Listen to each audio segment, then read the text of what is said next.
Are you not entertained? Is this not why you are here? Ooh, lucky bug. Are you being sarcastic or something, my son? Fool, you should never mix your drinks. What, are you retarded? We'll have to take this abuse much longer. You're a fool! You're a fool! You're a fool!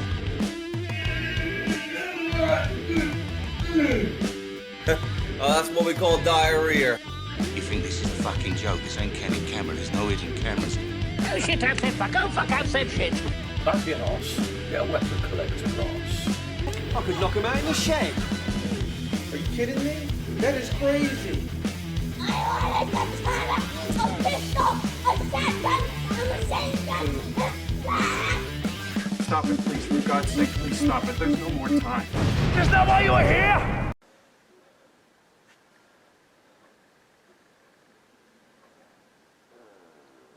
Oh, it is live. Sorry.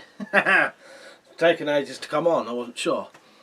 Happy Halloween, everyone. So, right, this is my live Halloween special. It will say it's a premiere, but this is actually live at the minute. There's a couple of differences to what was going to happen. Yeah, it's quite odd. I'll explain it all as we go along, but we will still be watching you lot's clips and stuff. Yeah, so why is it different? Right, this isn't how I was going to do it originally. What I was going to do is just have all the clips sent in and sort of do a long video and just put that on. The weirdest thing of all though, no one actually sent any in. So a lot of people said they was going to send them in, but I didn't actually get sent any by email. This is the weirdest thing ever, right? I didn't get any. So all the people who said yeah, and even said, you know, sort of said yes, I have sent them, I didn't get any. So I nearly cancelled this. I thought, well, what's the point then? You know, no one obviously wants to join in. But it was weird because people kept saying they had, and I kept saying, well, I haven't got the footage. Sorry, I've got a bit of a cough. Not a cold or anything, but it's kind of, you know me. So anyway, today I get a box in, the post, and that is what was in it. Right, let me move my bottle. These are what was in it. I don't know whether you'll be able to read that, but that's actually the videos you lot sent me. I genuinely have no idea who sent me that. All it was a box with all of those videos in, with all of you lot's footage, and whatever the fuck this is. Now, the only thing I can think of, yeah, it must be either some kind of joke, you know, like a prank thing. Not a prank. This is obviously someone who knows my address and knows I was doing these videos. So it's one of the regulars, basically. Although, as I say, I've got no idea what that is. Target, maybe. Maybe it's some kind of joke to do with the shooting competition that didn't get done this year.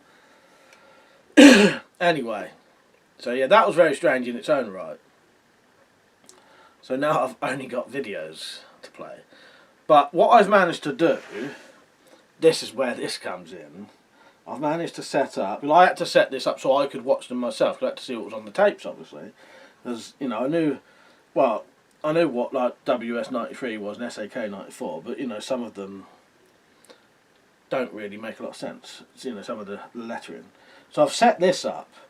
It's a video player and a TV. Oh, by the way, if you don't know what these are, some of you may not even know what these are. These are tapes, and that's how you used to watch films years ago. So what I've done, how this is going to work, is this. A wire comes out of this video recorder. There's two. One into the telly, so that'll play for me. One goes into this. I don't know if you can see it. It's a AV to HDMI upscaler with a switch on it. So this goes to the same thing what the camera is on. So they both split at that point. So what happens is, I put a tape in, flick the switch on this, and then that will be the main feed. So you will then see these VHS tapes. By the way, sorry I'm not replying to any comments or anything, because obviously I'm talking to you at the minute and I can't actually see any the way I'm doing this. At the minute, the only comments I can see are on my phone. So hello everyone, by the way, is on. Looks like there's a decent amount as well. I can only reply during this scenes, because at the minute I'm literally looking at the camera. I'm not doing my normal setup. This isn't a webcam. This is actually my camcorder. So both of those go into the computer. So yeah, in a minute we'll get going. I've worked out from these videos, and if I talk between them, this video potentially will go on for around about 2 hours, I think, depending on how long I talk, you see, between each bit. Because what I'm planning to do, put one on, watch it, you know, we'll talk about it, yeah, and I can chat with you between the, you know, while the footage is on, like then get my phone up. So yeah, get settled in, get yourself a drink. I've got my old coffee, and I might have something else later, when it gets a bit later on. And yeah, hopefully this should be a good show. So each of these tapes has numbers. It has numbered things on.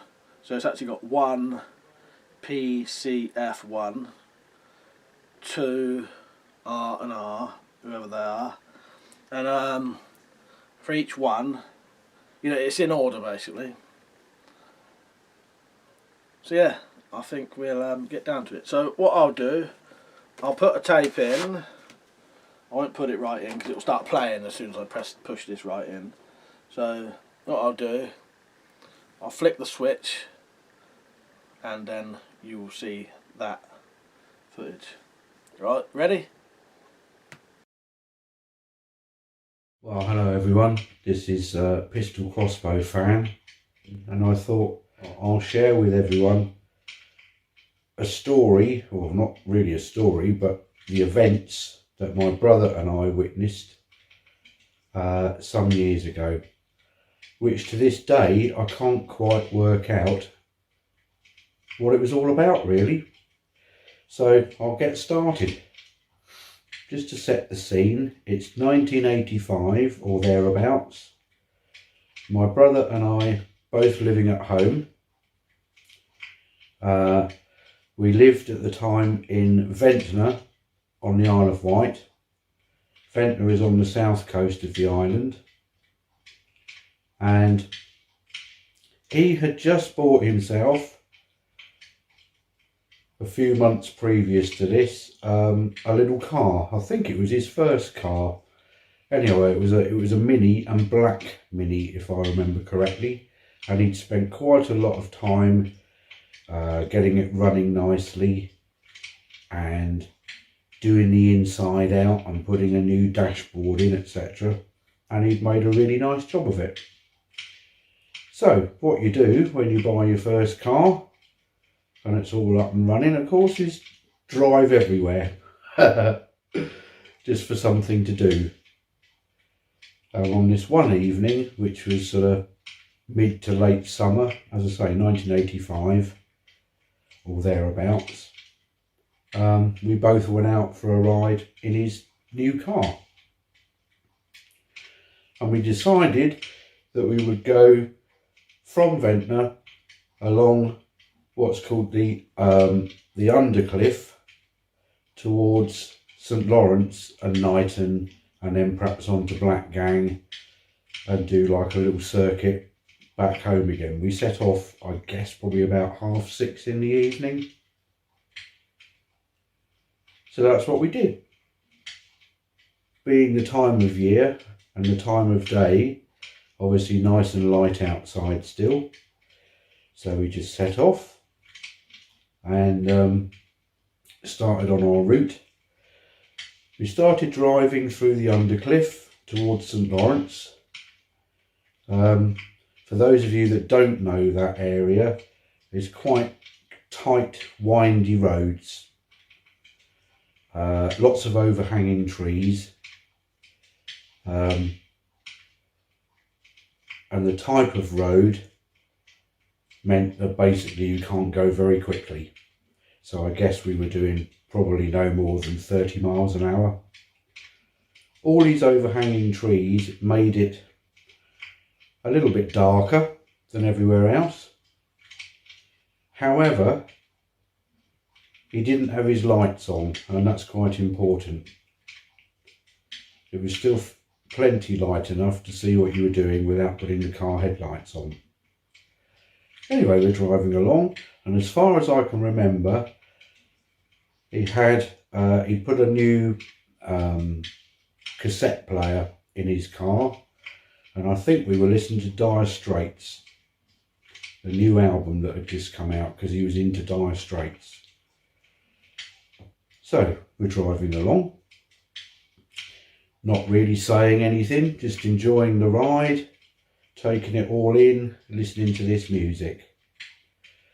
And as we approached a little old church that came up just with a few steps directly off of the road, there was a gate and a hedge either side of that gate, and then the church just beyond that. As we approached that from maybe, I don't know, 50 yards away, something like that, as I say, not going very quickly, neither of us talking, all of a sudden, from this entrance into the church and onto the road, stepped out what I can only describe as a huge, and I mean huge, black, shaggy dog shape. To say it was black is an understatement. If you said it was actually an outline of something, and inside that outline it was completely devoid of all light, that's how black it was. Anyway, it was walking leisurely out onto the road and across the path that we would very shortly cross ourselves, and stopped in the middle of the road. It must have realised that something was coming towards it. It turned and looked at us, and the expression on its face was, well, it wasn't a dog at all. It had much more human-like features, but it was just the look on its face. When it realised that we were coming towards it and we'd seen it, it was like, almost like a snarl, and it seemed to be thinking, what on earth do you think you're doing looking at me? It was hideous. Anyway, it probably stood like that for half a second, maybe a second, looking at us with absolutely fiery red eyes. They were like little LED lights, its eyes. And that's why I'd mentioned earlier that we didn't have the headlights on, so there was no reflection from the car in its eyes. They were just burning red eyes. Anyway, it then turned its head in the direction that it wanted to go, continued to walk across the road at a reasonably slow pace, and then just disappeared up into the trees the other side of the road, and it was gone.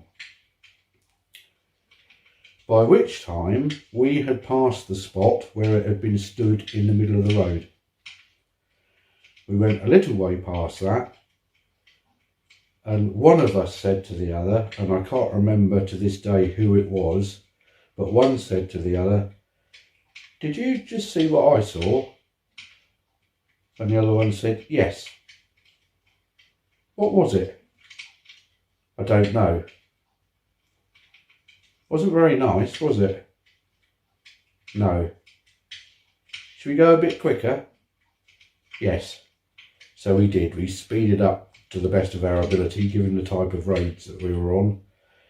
and came out of the undercliff and actually found a pub in, I think it was in Knighton, and just went and sat in there and had a soft drink each, trying to decide what we'd seen, and then obviously came back a different route. To this day, I do not know what we saw. All I know is that we both saw it at exactly the same time. There was no talking about things like that previously. And yeah, that's my story. I've since done internet research to see if anyone else has seen anything like that in that area, and I can't find anything about it. However, there's plenty of accounts of huge black dogs with fiery red eyes that appear, well, certainly in the UK, at lots of different locations over the years. One of them dating back to sort of 200 or 300 years ago, when apparently one of these beasts forced open the doors of a church where there was a service in progress, and killed a couple of the parishioners before turning round, only to find that the doors of the church had swung shut on it. And to this day, from what I understand, you can still see claw marks in this door, because the door's original still, and claw marks where the thing was clawing at the door and eventually managed to get it open. So I'm not the only person to have seen something like this. Anyway, let me know what you think, and have you experienced anything like this?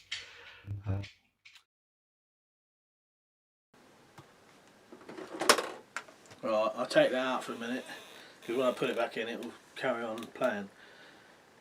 Yeah, that, I don't know what to say with that. That was, well, fascinating for a start. In all honesty, as many as you lot will know, I've not really what I would see as a paranormal event. I will tell you mine. What I'll do, if there's any short videos on here, because I watched this first one just to make sure what these tapes was, what I thought they were, what they were. What was I saying? If there's any short ones, I'll tell you about my paranormal experience, because I don't think it is, but you can be the sides of that. Yes, pistol crossbow fan. That's fascinating, and I don't know, that seeing that kind of stuff, because I've never seen anything like that. The only way I can say it, that must be fucking freaky, basically. Don't know, could you imagine that? Yeah, and the fact that the church wasn't actually there. Very weird. But, you know, it makes the whole thing even more bizarre, doesn't it? Yeah, I must admit I do love a good, especially a true paranormal story. Fascinating stuff, really. Yeah, thank you for that, pistol crossbow fan. That was very good. So, sorry, I'm just going to drink a bit of my coffee. Sorry, as I said, I can't reply to your comments, but as soon as I come back, you know, as soon as the next one's playing, I'll be back on commenting again. But yeah, I wonder what that would have been. I know there's the thing, this probably been mentioned, black shuck is a thing, isn't it? Is it black shuck? Yeah. I don't know a lot about black shuck, apart from the Darkness song about it. Right, let's get another one on. So this is number 2, R&R. So I'll switch it over, then I'll press it in. About 4 years ago I went to an abandoned World War II German bunker near a supposed nuclear weapons factory in Austria, looking for documents and equipment. We went into the skeleton of the building and found an old cage elevator. Surprisingly, the elevator worked and we went down to the lower floors. The underground was a fairly normal layout for a German bunker, but in one room had various German documents and files relating to biological weapons. That was interesting but not too creepy. However, on the lowest floor we found a room full of medical equipment and several Soviet cap badges along the desks. In one corner of the room was a dissection table with several blood-stained rags, scalpels and an empty tin of Zyklon B pellets. It's fair to assume they were testing on Soviet prisoners and that we were witnessing a secret buried there for 80 years.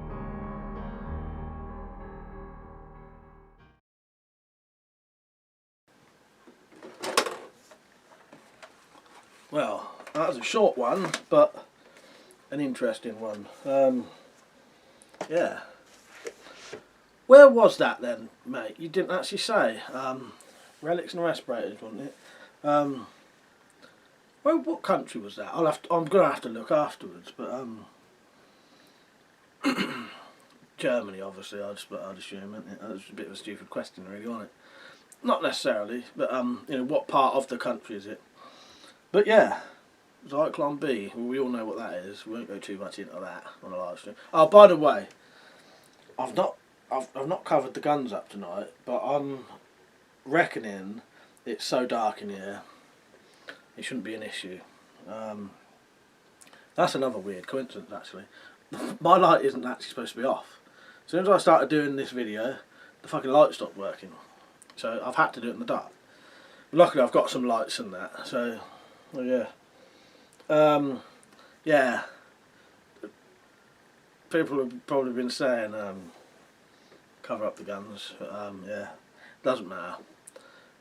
I'm pretty sure tonight, with how dark this is, they won't notice it anyway. Let's hope not anyway.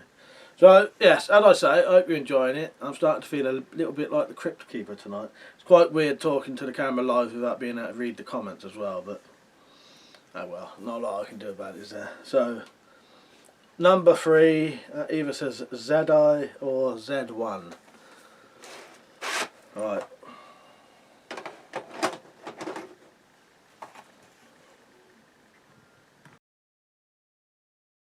This event took place in the mid-1990s and started when a couple of friends of mine, who were husband and wife, asked my advice about some strange things that were happening in their new flat, or apartment if you're American.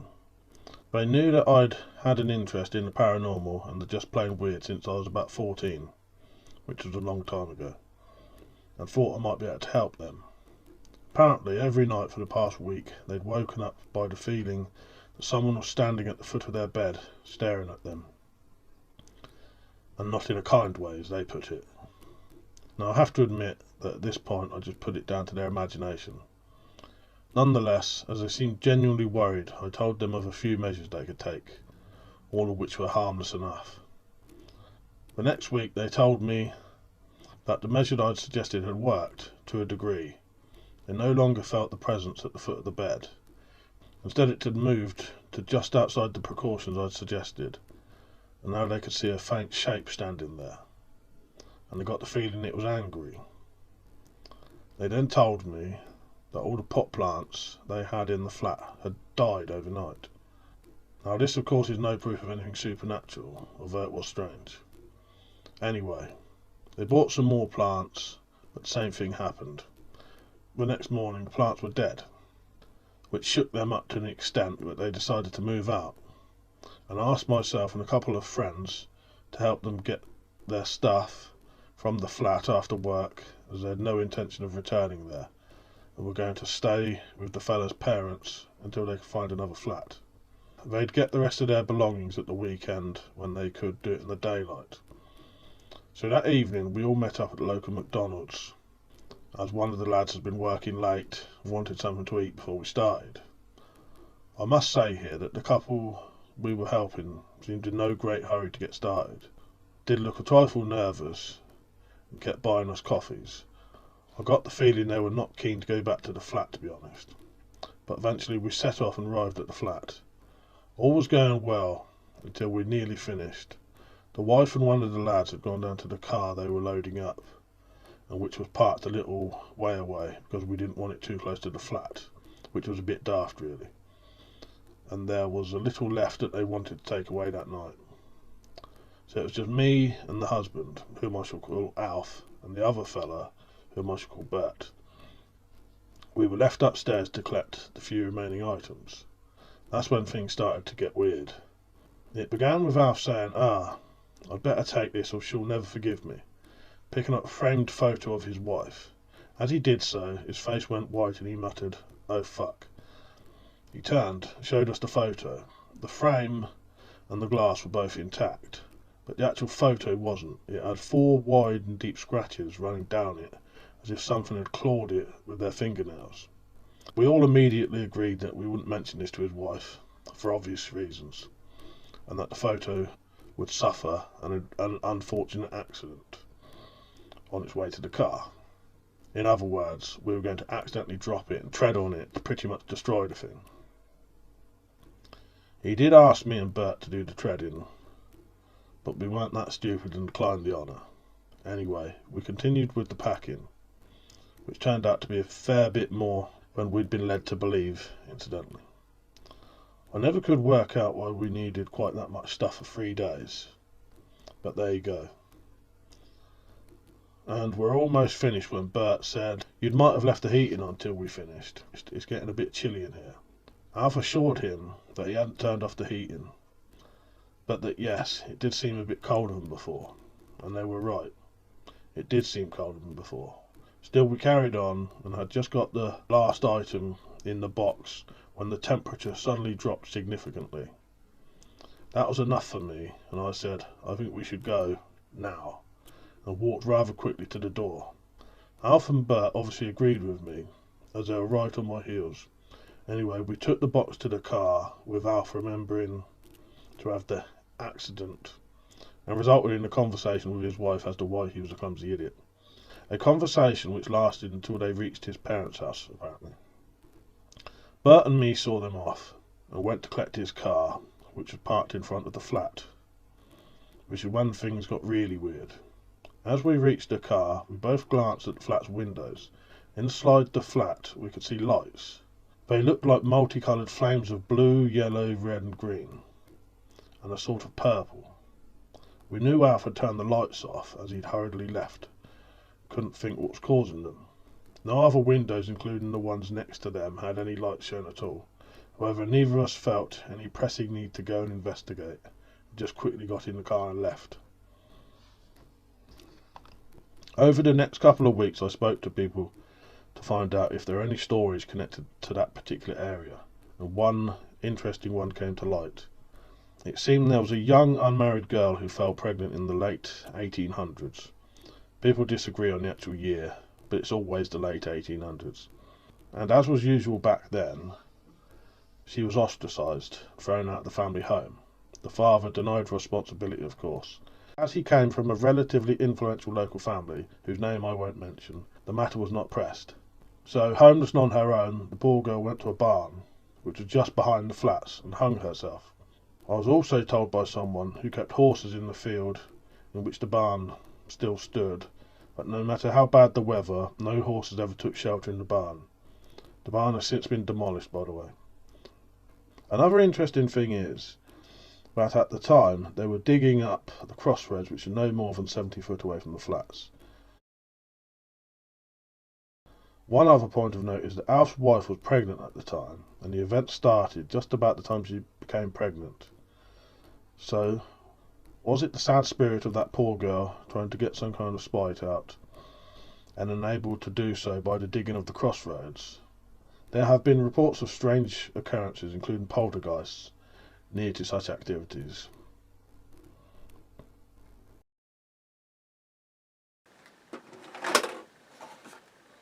Right, I won't put that back in, I've got to play the other one. Thank you, Zed. Very interesting. Yeah, you've told us that one before, actually, haven't you? But not in that kind of detail. Here's something weird. Did you think that tape sounded like me? That was weird. Because that's not me, by the way. Maybe, you know, obviously people do sound like other people, do you know what I mean? But yeah, weird. Yeah, that story, yeah, very, very weird. There's, you know, a lot of these I'm not probably going to not know what to say. That's quite a scary one, because I could visualise all of that what was going on. You know, I'd hate to wake up having the thought that something was at the end of my bed, let alone being able to see something. Plants dying. I'll tell you what though, I never knew about Crossroads being like a thing to do with paranormal. Someone will have to explain that when I come back. Whether you'll be able to tell me or not, I don't know. But yes, who knows? But yeah, I can understand why, if people experience these things, you would assume it was paranormal, because, well, it's totally unexplained, isn't it? I don't know. Yeah. It's starting to be, you know, it's turned out to be a good night tonight. I'm enjoying this. I feel a bit creepy though, if you know what I mean. Not creepy, creeped out, if that makes it. Not creeped out, I don't know how to describe it, but the more you watch these things, they do get into your head a bit, I think. Especially sat in the dark like this, because also no one's in at the minute. Everyone's gone out tonight. One of my other relatives is having a little party. I know people aren't supposed to be going out, but this is, I've said to you about this before. Like, there's my household and my brothers and sisters, they all work, but they all have to come here anyway. So we've sort of got 3 different households that have to intermingle anyway. So if they have to, you know, it doesn't matter if we go round their house, because it's all like one big family who live in different houses anyway, sort of thing. So yeah. So yeah, no one's actually in tonight, so I'm in on my own. Lights gone, and I'm watching bloody scary fucking stories all that. So yeah, thank you for that, Zed. I thought that was an excellent one, and yeah, it was good hearing that in more in depth. Right, so what have we got now? For WS93, so I suppose that's Liam. Right.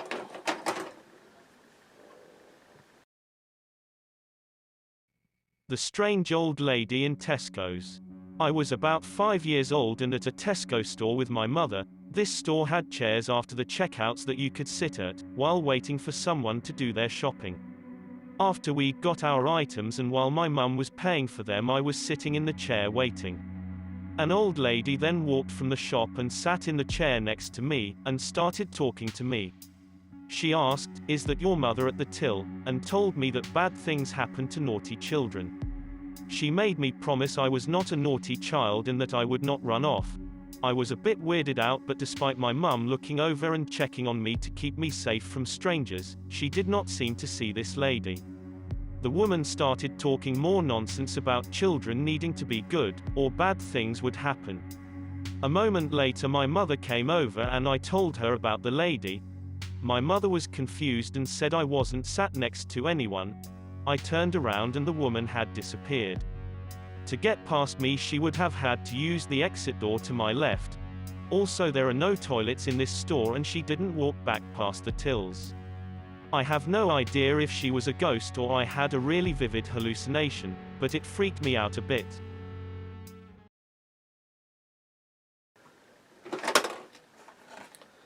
I wonder what that was, Liam. That was proper weird. I'll put in this.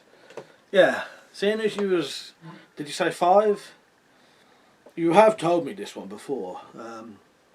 As I say, I find all of these interesting. There have been a couple of, you know, like this one and Zed's one that I've heard before. But yeah, I don't know, what the fuck would that have been? As you say, she couldn't have walked past you anyway, or you would have seen her, and then your mum didn't see her.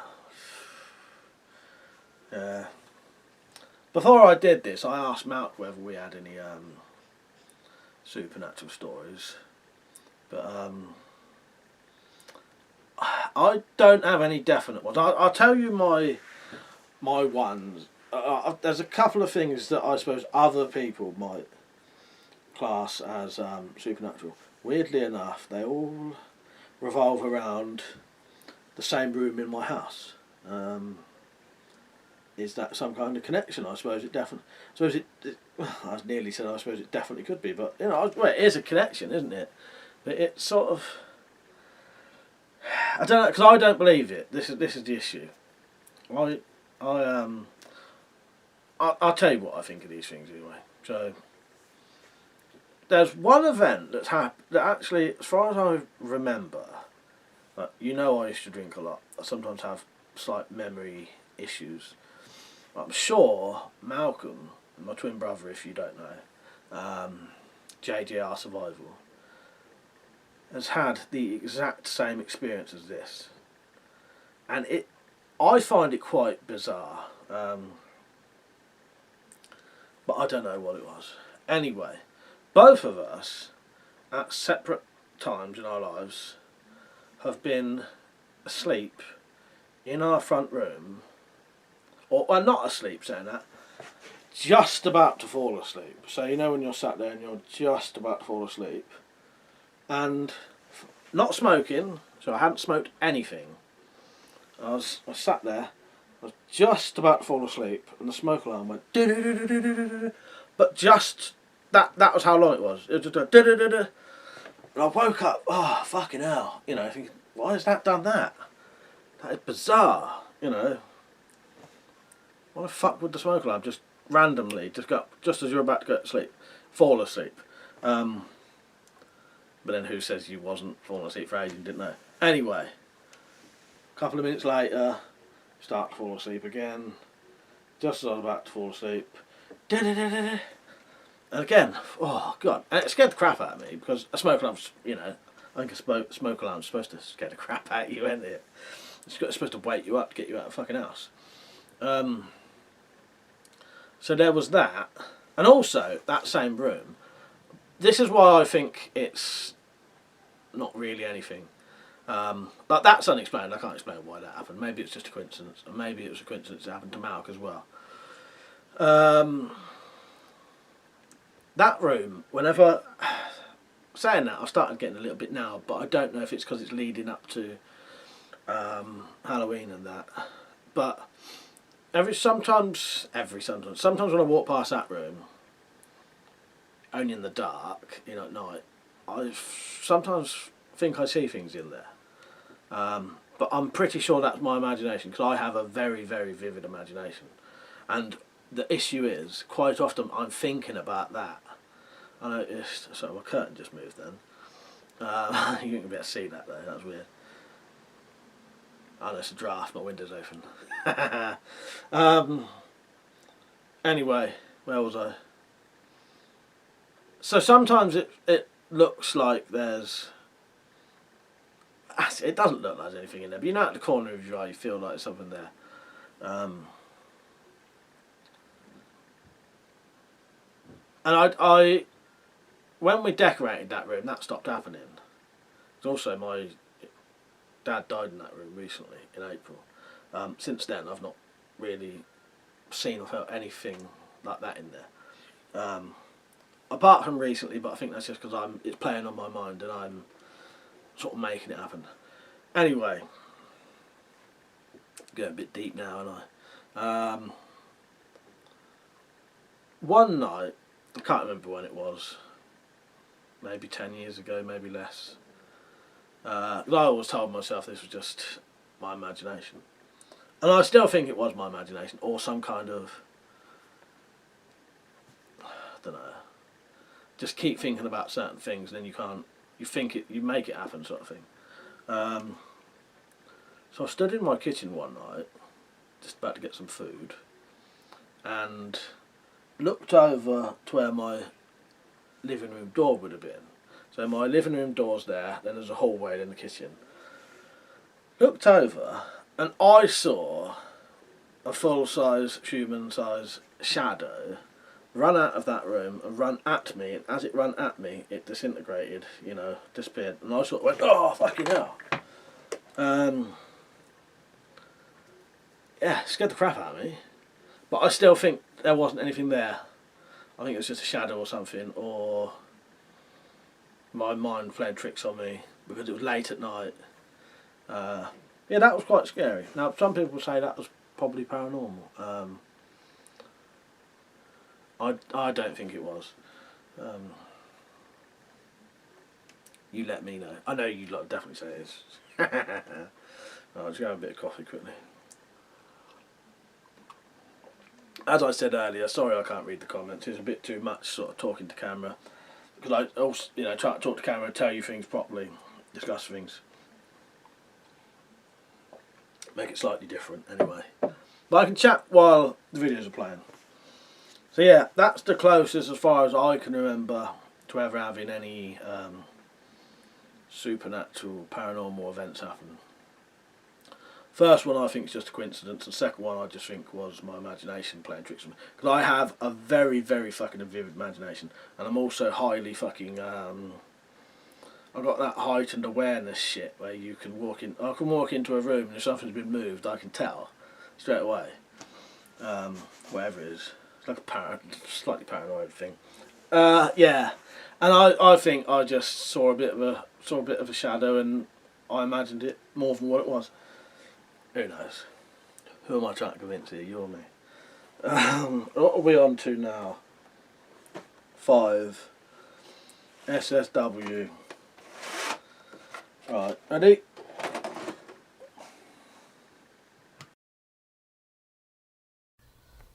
Hello, this is Slingshot Warrior, coming to you with the video for Mike on a scary story. And this has to do with a nightmare I had that I think was more realistic than I could ever imagine. You see, in this nightmare, I knew I was asleep. I was in a familiar place that I didn't like, but it was different. It was much more like a expanded, you could say, and dreamlike. And I knew I was asleep, and I was screaming, I want to wake up. I want to wake up. Black smoke started to form on the other side of the room.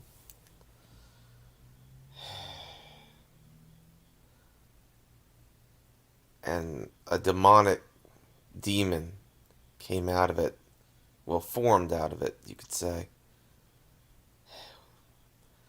Like hooves and horns and all. Humanoid.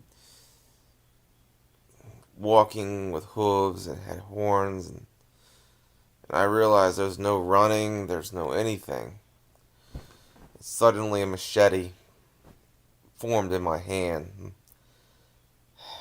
And I just thought to myself, you know what? I can't get out of this. I guess I'm going to have to fight. And in this nightmare, I started cutting this creature's head off. And he kept growing back. The fourth time I cut the creature's head off. I cut the demon's head off. Well, I was awake.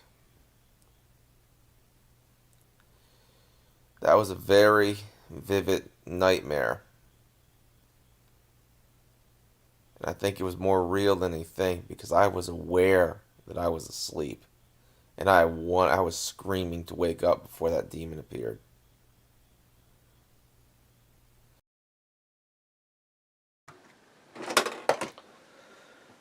Cheers, Slingshot.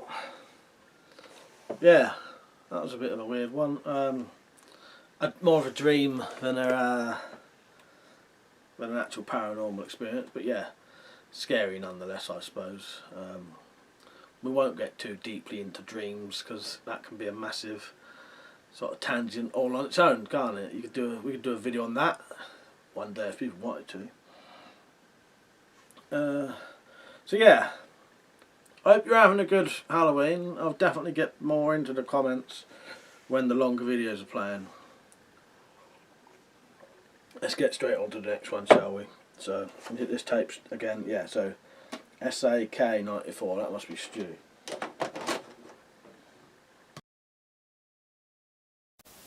Right everyone, this is my story for Mike's Halloween special. I've only got the one story, as this has only ever happened to me once. But what happened is, in a previous house I used to live in, I'm pretty certain I saw a ghost. I was around 13 years old, and me and my brother used to share a bedroom. We had bunk beds, and he wasn't at home this night. He must have been staying around his mates or something. And the way our bedroom was set up, the beds would look out onto the hallway. So I was sitting up in bed one time, I was reading a book, and one of our pet cats was on the bed with me. And you know when a cat gets scared, it like arches its back? It done that out of nowhere and jumped off the bed and ran out the door. And as he's done that, I've sort of looked at him doing it, and as I've looked up into the doorway, this completely black like silhouette just walked across the doorway.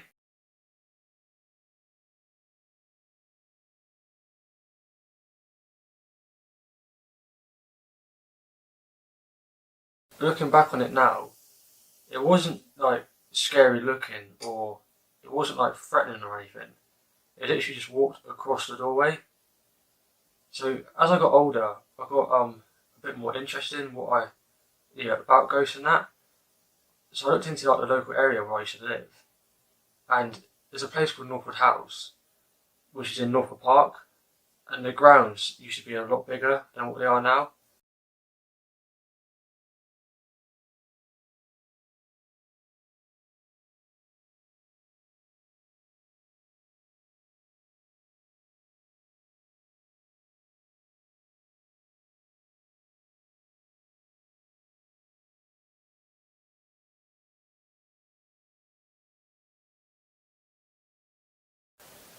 I guess over time they sold land off for housing development, and this house I stayed in at the time was built on the old land. Underneath Northwood House, there's at least 6 tunnels. I think most of them for like transporting goods and storage. I think one of them's like an escape tunnel because it leads to the beach. So maybe this ghost, was sort of like used to go up and down the tunnels.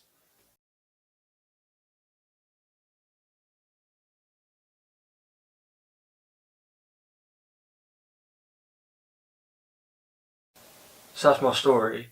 I was only 13 years old. I wasn't drinking, I wasn't on drugs or anything, and I can still remember it so clearly. So, up to you if you believe it or not.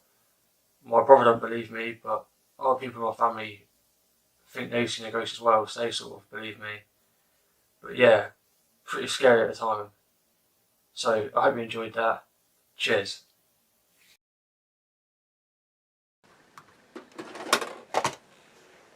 Nice one, Stu. Thank you, mate. I think you've told us that one before, haven't you? But again, a lot more in depth on this video. Yeah, again, very creepy, and a lot of, when you go into the details of these things, you do wonder, don't you? Especially, as you say, your area, there was things going on. Am I wrong, or did Pistol Crossbow fan mention something about a similar place to where you are, Stu? I can't remember if that was or not, or if I imagined that. But yeah, I don't know what I'd do with that kind of stuff. Again, there's a little bit of a theme going on there. Black sort of shadows, I've seen a sort of black shadow type thing. I guess, depending on how prolonged these things are, it depends on how much you would believe them as well, I think. See, that thing I saw wasn't even half a second. That's why I just assume it's my imagination. Because you can see shadows everywhere. I'm not trying to disprove you here, Stu, I'm just saying about my one. When I go out, I've got a very vivid imagination, as I say, and sometimes I like to imagine. I used to go for walks at 12 o'clock or later, down these private roads where you wouldn't see any cars or anything. There's no lampposts. And I would start imagining post-apocalyptic situations and shit like that, and maybe a serial killer stood in a garden, and then I'd end up seeing my shadow, seeing my own shadow jump, scared the crap out of me. You know, I see my shadow, I jump, and yeah, stuff like that. That's like a split second of what you've seen there, what I saw. If you see something for a prolonged time, I could definitely 100% understand why someone would believe it in all of these events. Yeah,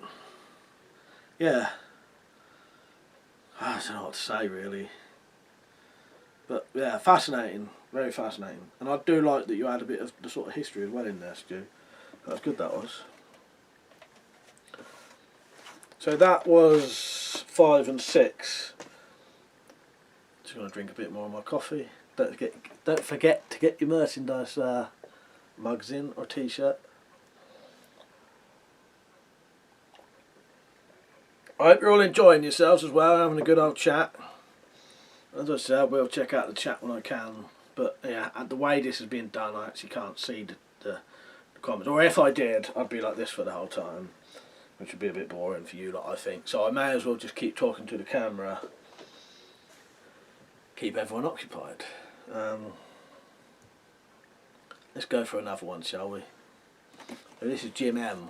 Now I know who that is straight away. Because as I say, some of these names I recognise, some I don't.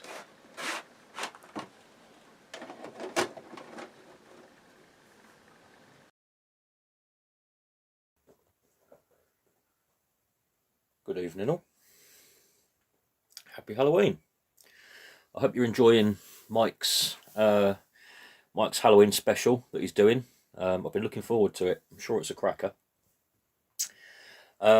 Here's my contribution to the pool of unusual stories that Mike's been collecting to show on this video, show on this live stream. Now, this is one story that I've taken from 7 personal experiences that I've had, that I've done my own video of, all 7 on my channel. But I thought this one might translate quite well to Mike's event, to Mike's evening. So I can probably speak a little bit more freely about it on this one actually, because there are 2 or 3 people who'd be watching my own channel who would know the person, the subject of this story, and it is a real story with real tragic consequences. Okay, right. So we go back to let me have a slurp. Hold on.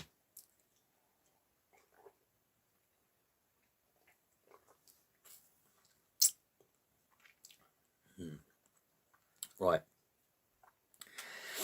This is in 2009, I think. Pretty sure it was 2009. And at the time, I was living in a squat in Leytonstone in East London. And amazing years of my life, absolutely amazing. I experienced things which other people would never even think of, and I wouldn't change it for the world. I'm back in normal society now. But back then at the squat, you used to meet all sorts of really fascinating people. And some fucking weird ones as well. Some real fucking weird, screwed up people. I'm not quite sure where this fella sits on that spectrum. He was definitely on some sort of spectrum, I can say that much. 2009, Leytonstone, in a squat, lots of weird people around. We'll call this guy Len. We'll call him Len. That's pretty close to his real name. Now, I used to kind of keep myself to myself to an extent. Well, a lot, actually. I was there for the garden. The other residents there were all supposed artists, musicians, you know, dossers generally. But I was there for the land. I was running a community garden there. And I didn't really get very involved in much of the other stuff that was going on. Although it was a very busy place. We had a guy who used to come along, this Len. We were in East London. He was from West London.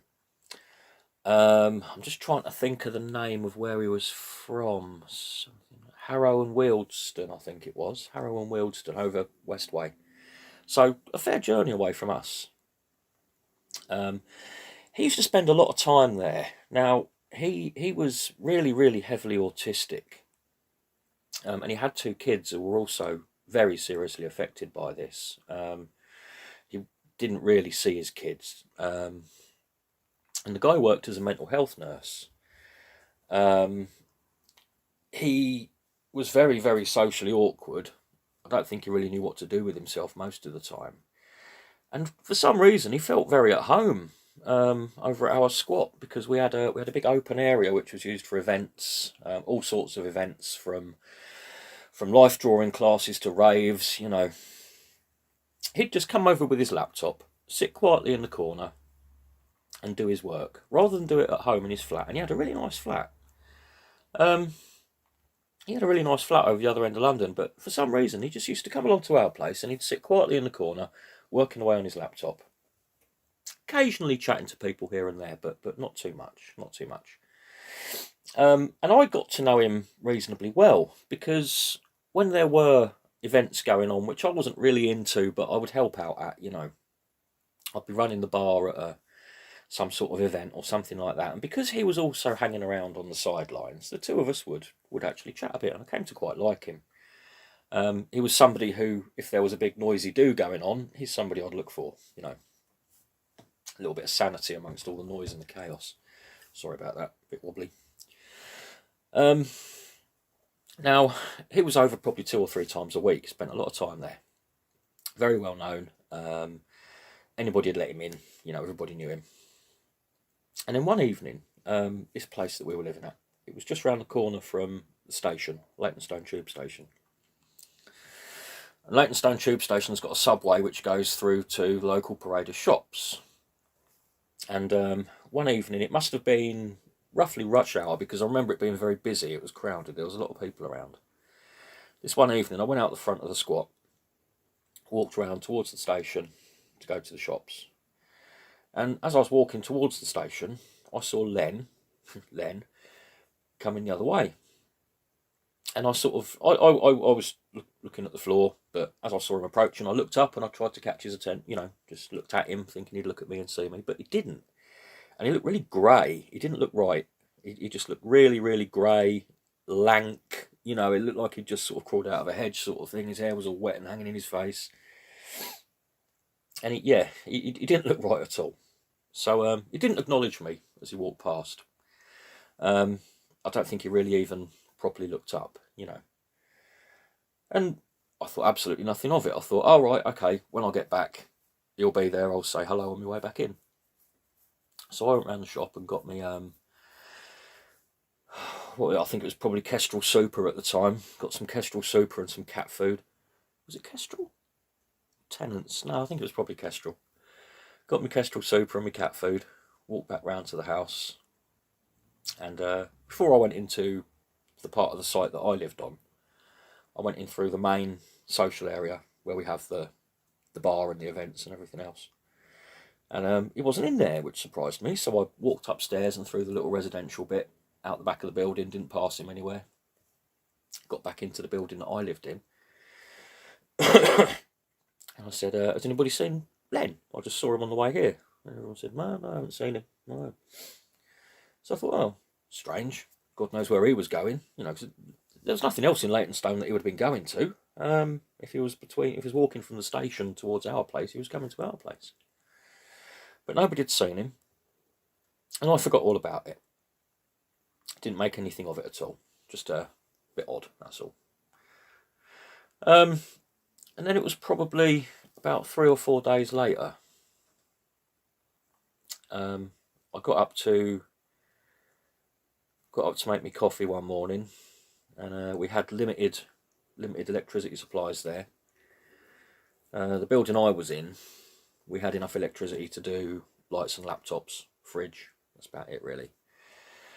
So when you're cooking or using a kettle, we were using the big industrial building next door. So I was in there making me coffee, and somebody came up behind me and he said to me, have you heard about our mate Len? I said, no, what about him? Well, I knew something was up, because when somebody says those words with a bit of a grave look on their face, you sort of know what's coming, don't you? I didn't know quite what was coming. He said to me he took his own life 2 days ago. Threw himself under a train.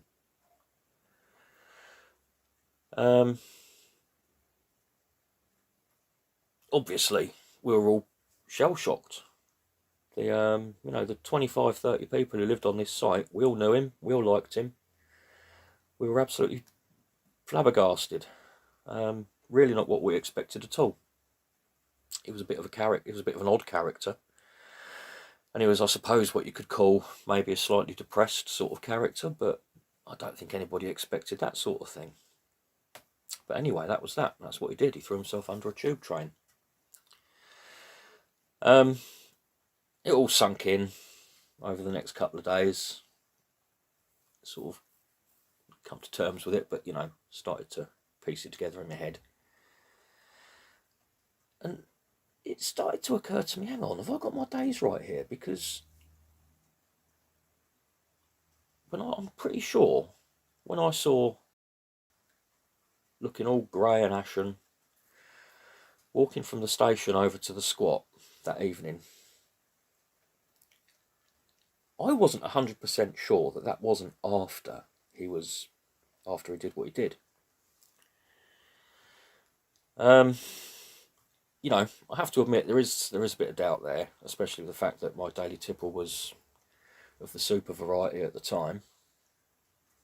But I couldn't get it out of my head that I really wasn't sure about the timings on this.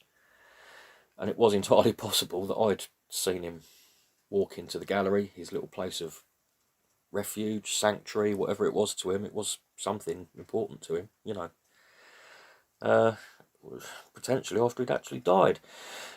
And then even if not, even if I've just got my days messed up, did I see some sort of omen, some sort of portent to his death? It's something that's been reported on again and again over the centuries. People seeing what is kind of the ghost of somebody who's not actually dead yet. It seems to happen fairly often throughout history. Now, I don't know if ghosts are even real. I don't know if the paranormal's real. I'm fully prepared to accept that it might be. Who knows? Who knows? I don't like to say what's real and what's not. But it was all very strange, whichever way I look at it. Did I see him after he was dead? Did I see some sort of projection of him before he was dead? Looking pretty dead as he was walking along the road, you know. Yeah, all very odd. All very odd. Happy Halloween. I'm going to get back to watching Mike's videos. I'll see you all soon. Cheers.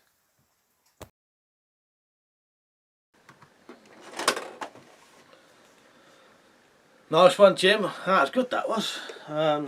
Sorry to hear about your mate there. Yeah, what a tragic thing to happen. But yeah, very bizarre. Potential to have seen them after their death. Yeah, I don't know what to say about that, but yeah, I don't know, who knows. But as you say, that kind of thing has been reported before. Yeah, very bizarre. That's one of the ones that stumps me a bit. You know, well, what else could it be? I don't know. So I'm getting a very dry mouth like usual.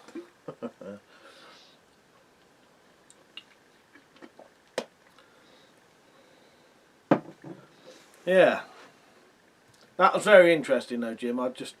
That sort of stumped me, that one. I don't know any way you could explain that really, could you?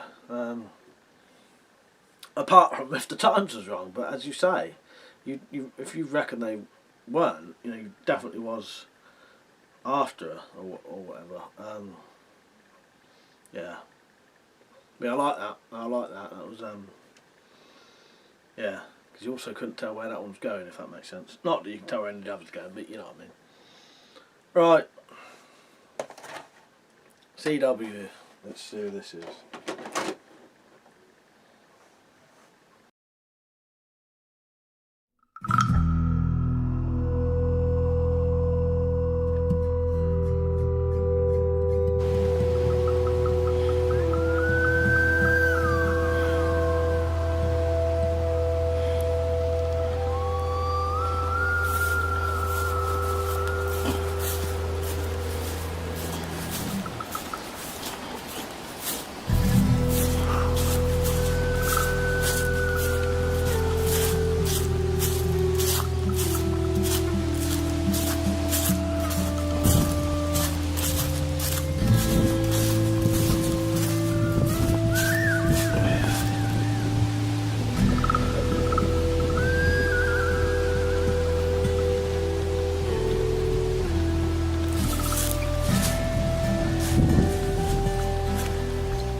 Hi, thanks for joining me. For those that don't know me, my name's Carl, CW Outdoors on YouTube. I'm doing this for Mike's Halloween night special. So around me there's quite a few haunted areas, and I'm going to be in the Wombwell Woods sort of area. Now behind me, the first thing we'll look at is the infamous Convicts Tunnel. Above it is a disused railway line. Now back in the day, this area was full of industry, open top mining, sandstone quarrying, etc. Full of history, and apparently, hence the name, this was built by some convicts. It's notorious for suicides, people hanging themselves with a rope from the top up there and jumping off. And paranormal teams have been in this area and up in the Wombwell Woods itself, and this area is supposed to be quite haunted, as well as up in the woods, which we'll venture up to in a minute. But yeah, this is voices have been heard, figures have been seen. Hence I'm here in the daytime, because I'm on my own. Right, we'll have a mosey on up to the main woodland now. Catch you in a bit.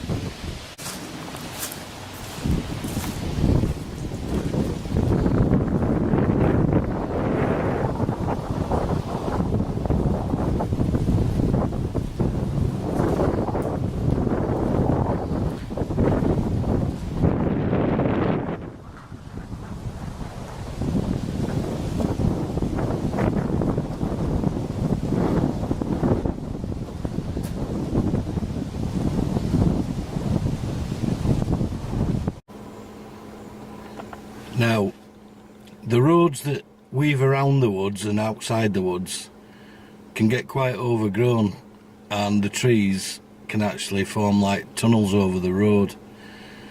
Now and again people have reported figures running across the road, you know, in the dead of night. Like there's one that were reported in the 1970s, I know it's a fair while back, and it even got in the local newspapers. A hooded figure with a cloak and a top hat ran across a couple that were coming home late one night, cutting through the woods, ran across the road in front of their car, and they described it as looking like Guy Fawkes, for want of a better word. So I just thought I'd stop and show you that bit round. The roads are quite quiet, and on a night very silent, so just giving you a feel. It's quite an extensive woodland. We'll go and have a look at where I normally hang out. Now in this area, a wild camper, a bushcrafter who I know, stayed overnight with a friend, hammock camping, and early hours of the morning, obviously it's dark, summertime I think it was when he said, and they were both asleep in the hammocks. But they could hear someone walking around the outside of the camp area what they'd made. So he jumps out of bed, out of his hammock with a torch, flashing it around, nobody about. Well, you do get kids and that up here, but not at that time in the morning. Couldn't find anything. Gets back in the hammock and starts again.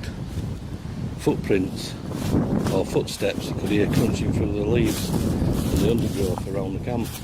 He gets out, flashlight again, nothing. His mate decided he was going home, but he stayed. I think I'd have gone, to be honest.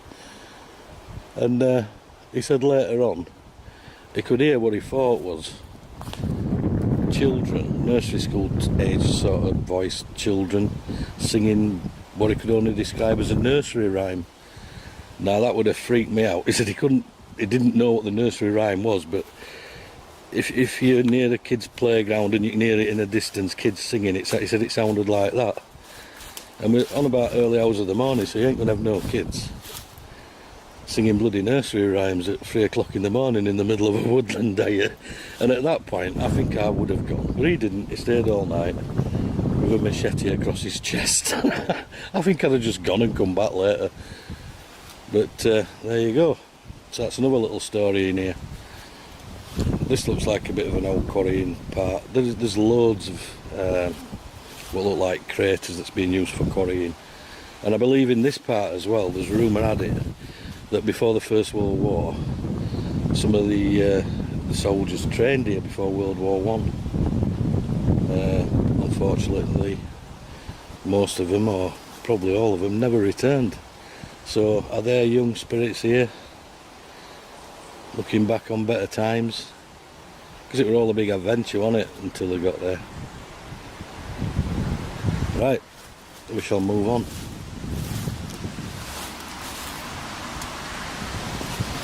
See how dense it is here, even in October.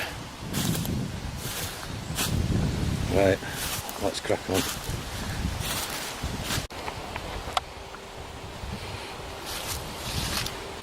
Yeah, so I'm now in another area of the wood, and there have been reports of the little folk.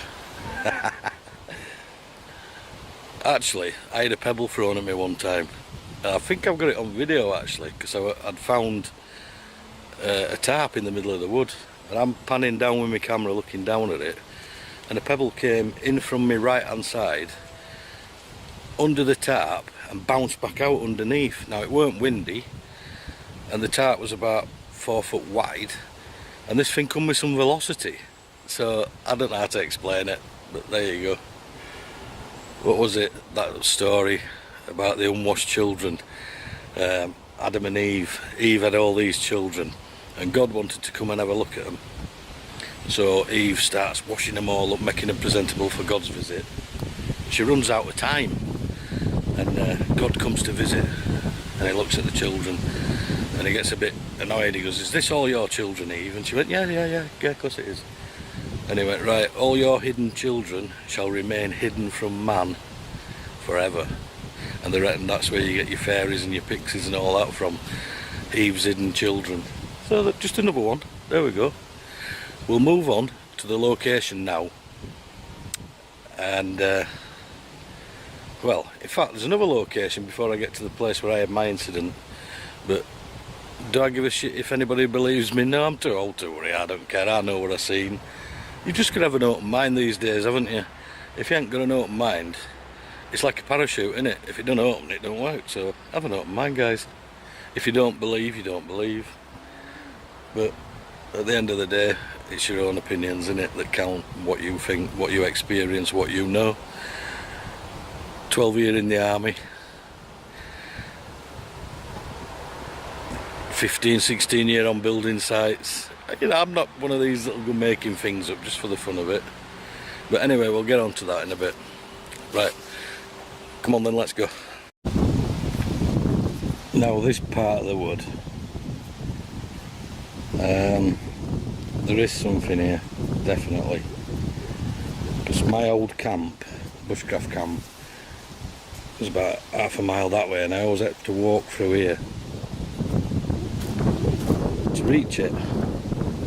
There and back. And now and again you won't hear any bird song, like I can't hear any at the minute. No squirrels, which are normally ruffling through the leaves and stuff and up in the branches, and everything's really quiet. And you get that feeling, well, being in the army, you get that sixth sense that somebody's watching you. And I keep getting neck twitches and I'm looking round. But not all the time. Sometimes you walk through here and the birds, crows, pigeons, squirrels, everything are running about as normal. Just now and again, as though something visits and it don't want you here. And at that point when I get that feeling, like the hairs on the back of my neck and my arms are standing up now. So I think I probably picked a good time to come here. Or maybe not.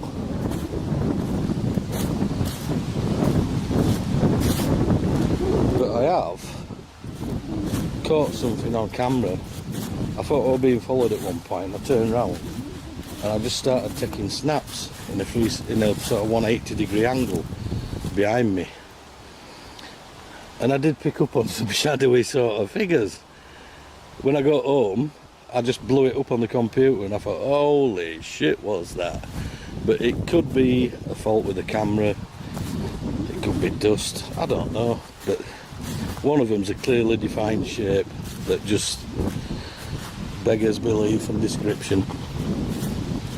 But there you go.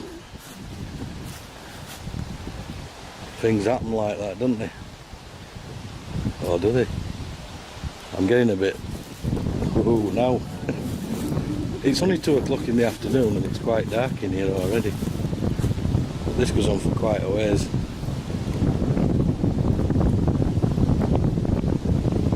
It is pretty ancient, this woodland as well. The forestry had been in here a few years ago and they culled a lot of the rotten trees. But we've still got a few. Like that one there's a potential widowmaker, isn't it? But yeah, this to me, yeah, the hairs on the back of my neck stand up. Just now and again, not all the time. So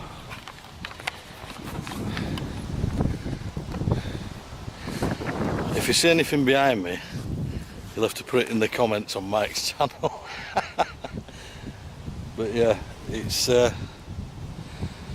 since I had my incident further on up yonder, I've not come up here on a night time on my own. It's nah. I'll come in the daytime or with somebody else at a night time, but not on my own.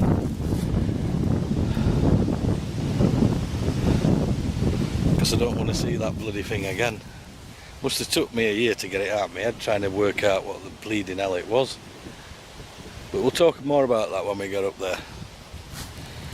So, as you can see, walking through here, you get that twitch, something behind me. And I'm like it now, so I'm going to head on up. Because I don't want to be followed home by one of these things. Because you hear of that, don't they? Are you all having a good Halloween?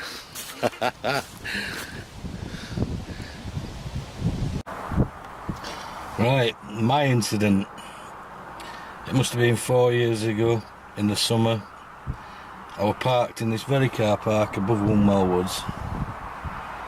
Probably just a little bit further over to my right. But roughly the same place. And it were about 3:30, early hours of the morning. I decided, because I did a lot of cooking in the woods, I thought, yeah, get all my stuff. It'll be light, sort of 4:30ish. Get all my stuff, have a walk down in the woods, find a good spot, get set up, and, you know, film it and that. So I land here about 3:30, 4:45, early hours of the morning. It's not quite light, not quite dark. Not a soul in sight, nobody else in this car park. As you can see through the day, it gets quite busy. I got all my camera equipment, my bushcraft kit, virtually at the side of me on this passenger chair, ready to go. And I'm just sat there relaxing for a minute, having a sip of my coffee. Put the lid back on, and I just caught something across there. You see this bun line just in front of me? Well, there's another car park just in front of that bun line, only about 50 metres or so. And let's have a look at that van there, look. Right, that bun line there, just over the other side of it, you can see the van. That's where the other car park is, so it's not a million miles away. So I caught something out the corner of my eye in that direction, roughly where that car is, just behind where that car is, and that line of trees, but roughly I'd say around the area of that car to the right of it, about there. Now what happened, you know, like you see a heat haze in the summer and the air gets distorted? Well, this was about the size of a car shape, but rugby ball shaped, and it was like a hazy distortion, and a black blob started emerging through it, and it sort of then grew to full size, about 8-9 feet tall, just a black silhouette shape. And the best way I can describe it, had some sort of cape that was flowing in the, and it started heading towards me.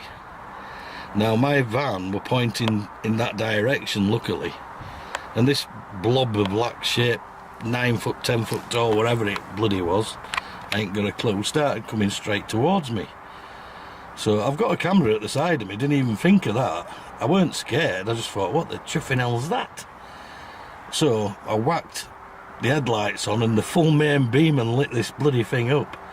And basically it was just a huge human figure, 9-10 feet tall, completely black, apart from its head. And I'm guessing that was the reflection from my main beam headlights hitting it.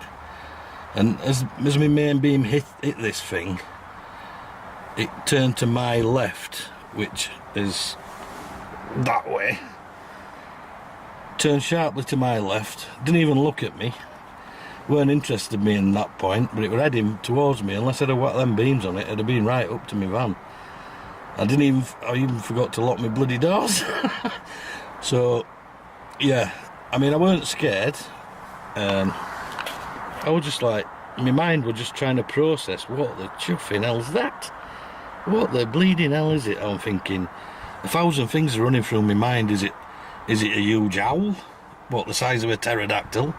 So this thing, when it turned left, when I zapped it with the main beam, it was just at the other side of that grass bund line there. So imagine just between the bund line and the van, it'd roughly be there. Now its head was above the height of that van, so that gives you a good indication. And it just disappeared off to the left in a sort of jogging motion, an up and down jogging motion, down, and then I lost sight of it into these shrubs here and the footpath that leads into the main wood. Now at that point I even thought, right, I'm going to grab my camera, I'm going to follow this thing to see what it is. And then the logical Carl said, no, don't. And I turned the engine on the van and I went. I drove down the road, found like a Tesco car park and pulled up and gathered my thoughts as to exactly what I'd seen, and I just couldn't weigh it up. I mean, was it a ghost? I don't know, I've never seen one. Was it a being from another dimension? I ain't got a clue, because I ain't seen one of them either. Were it an alien? I ain't got a clue, because I ain't seen one of them either. So, to this day, I ain't got a bleeding clue what the chuffing hell I saw. I know what I saw, and it weren't real. It was just out of this world. Well, I'm saying it weren't real, it were real to me. And for it to react, so it were intelligent for it to react to me putting the main beam on it, wasn't it? So there was some intelligence there. So I don't know, I ain't got a clue. I normally just get laughed at and say, oh, we on drugs. I don't do drugs. Obviously I weren't drunk because I'd driven here and I don't drink and drive. So to this day I haven't got a clue. Just a bizarre incident that drove me mad for weeks and weeks and months and months. And whoever I told just laughed at me. But I don't care, I've got over that now. I mean, it's 4 years ago. I know what I saw. If you don't believe me, I don't give a shit. To be honest, it's not going to cause me any harm, is it? I don't care. But there you go. So, but anyway, that's it. In a nutshell, what happened. I even got a guy who was a paranormal investigator, but he's a bushcrafter as well. And we come up here one night, and, you know, he's not one of these that says, oh, yeah, we're a ghost and this, that and the other. He does it scientifically. I mean, the first thing he did, he was looking up for power lines. I said, what are you looking for power lines for? He said, well, sometimes the EMF from power lines can actually cause hallucinations and mess up with your mind. And obviously there's no power lines around here, so it weren't that. I even brought a compass, and I was walking about with my compass to see if there were any magnetic variation or anomalies with my compass, and that were fine. However, he did say, when we were down at the bottom of the track, where that thing emerged, there's a track that leads right down to the bottom where the ponds are. And he said him and another investigator were here one winter, and it had snowed while they were in the woods, and as they come out of the woods walking back up to this car park, they saw huge footprints with like a 6-foot gap between them, and neither of them could match the stride of this thing. And that's what, when I told him my story about this huge being, that's what reminded him about that, because they were baffled as well. So I don't know, there's more things in heaven and hell, isn't there? Or heaven and earth. Like I said before, keep an open mind, because until you see something, you'll not believe it. And what I would say is, sleep tight. Good night.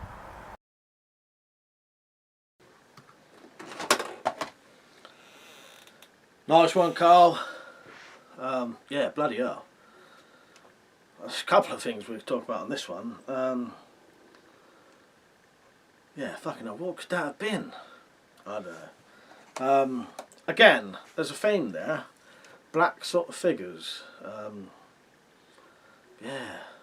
See, again, this is what I'm getting at. That was a prolonged. That was a prolonged event. Not like the thing I had. Half a second. It wasn't that. That was a prolonged event that you had. This is just water, by the way, if anyone asks.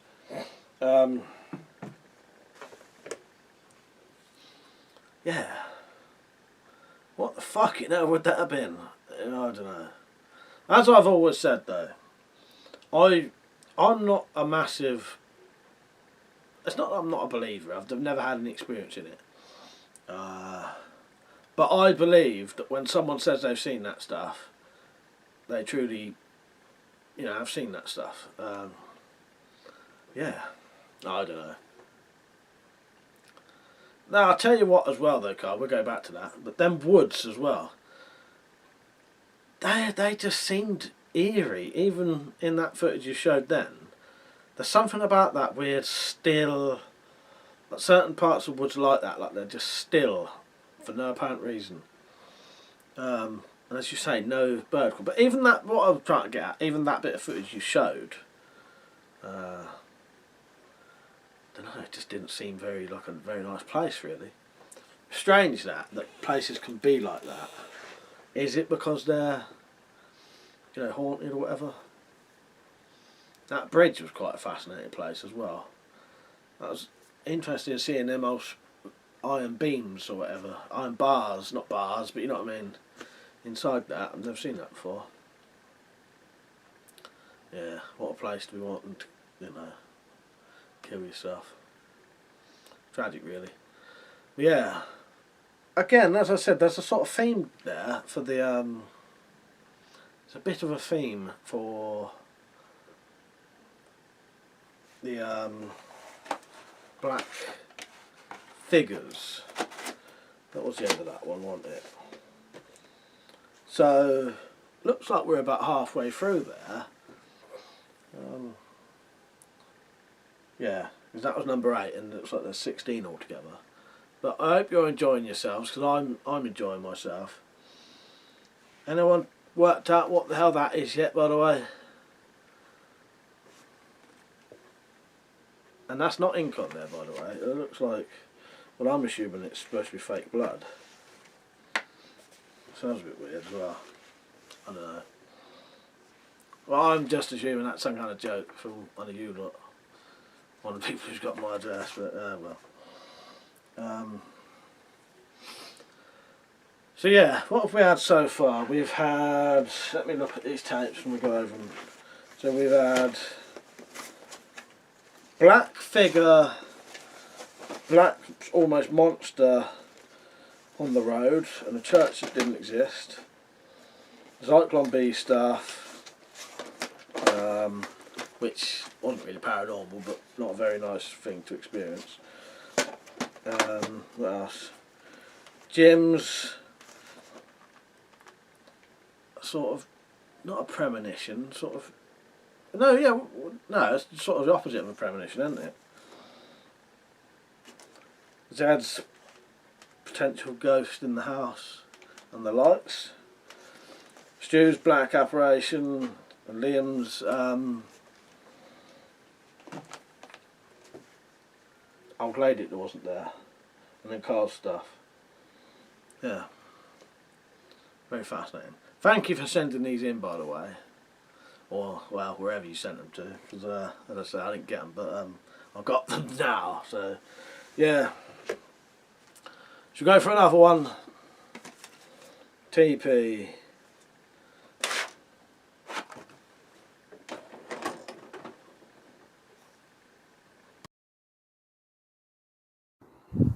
Hi, it's Tactical Pirate and this is my bit for Weapon Collector's Halloween special. Over the years I've had a few unexplained things happen in my house, so here goes. It first happened about 20 years ago whilst doing a video message to friends on playback. There is a very distinct EVP. The voice even calls me by my name. Needless to say, I shot out of the house and didn't return for a few hours. I still have the video, but as being a dickhead on it, it's best left unpublished. Another time I came home at night and found a thick grey mist on the stairs. I originally thought a family member had started smoking again. We had both quit at the time. After finding out they weren't smoking, I went back to the stairs to find nothing was there. I have also witnessed things rise up a few inches before falling on the floor. My sister has said she saw a woman dressed in Victorian clothing standing at the foot of her bed before vanishing. Also, an ex-girlfriend of mine asked who was the old man on the stairs. I later found out the previous male tenant had passed away in the house. More recently there has been unexplained knocking on the front door and nobody is there or on the CCTV at the time of the knocks. The most recent of all was I had just finished reading in bed and had put my book down and lay down. A few seconds after this I felt 2 light taps on the back of my left hand, then a split second later a sharp poke to my ribs. I can honestly say there was no way on this earth was I opening my eyes to have a look. Stay safe all and happy Halloween.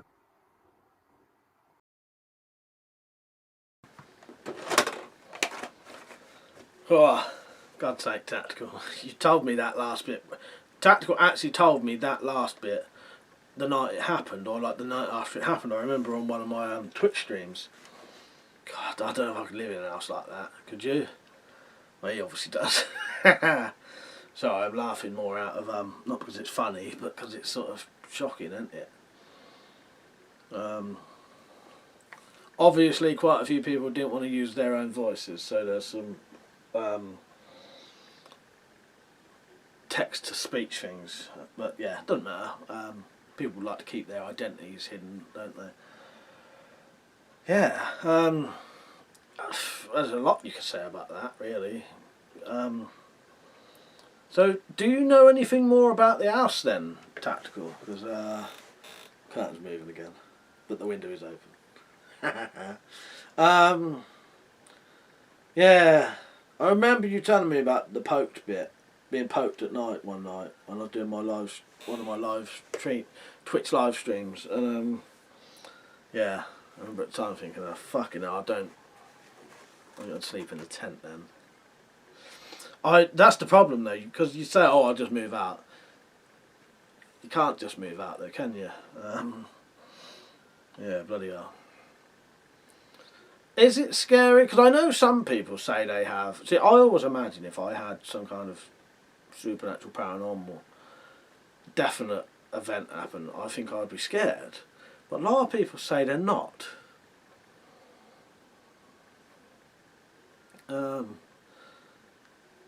Yeah, I suppose maybe it's just different, isn't it? Some events are a lot more scary than others, and some don't. You know, 'cause something being knocked over not saying that happened, but say something being knocked over isn't necessarily threatening per se. It may be someone just trying to signal you, you know, contact you, sort of thing. Whereas a fucking big red, horrible, red-eyed beast jet black, that looks like going to tear you to pieces, probably is fucking scary. Yeah.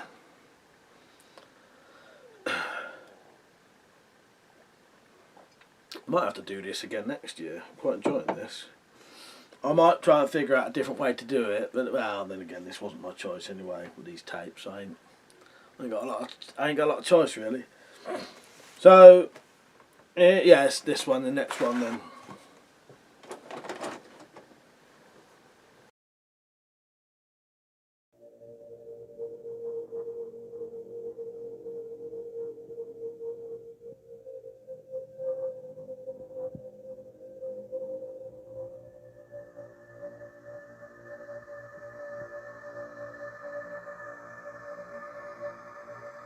How y'all doing? I'll tell y'all about the time I was abducted by aliens. I really do believe it was aliens from another planet. Night, much like tonight, I got off work, just trying to get home, minding my own business. Kind of like this. Got a full moon out there. I don't know if y'all can see that full moon out there. And decided to take a shortcut. Had a little dirt road that went from one road to the other, kind of connecting the two L's like that, you know, coming straight across like that. I took that shortcut, and I stopped dead in my tracks when I saw it.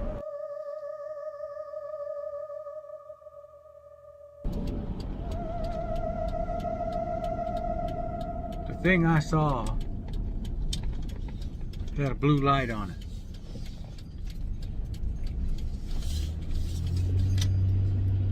Made a real high-pitched whirring sound, like a whir.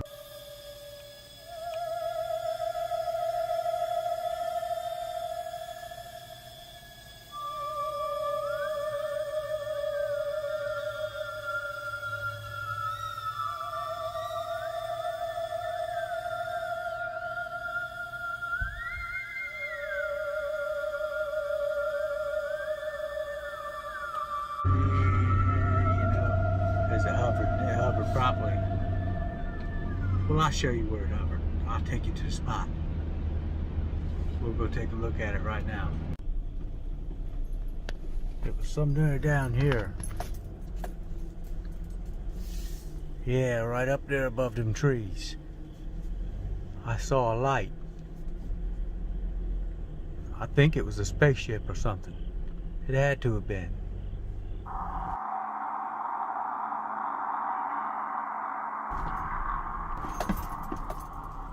I stopped the truck. Next thing I know, my whole body was vibrating and buzzing. My arms were tingling, my legs was tingling. Next thing you know, the door flew wide open and I felt like I was being pulled. Real fast, I was being pulled, and then there was a bright light. A bright light was all up in my face.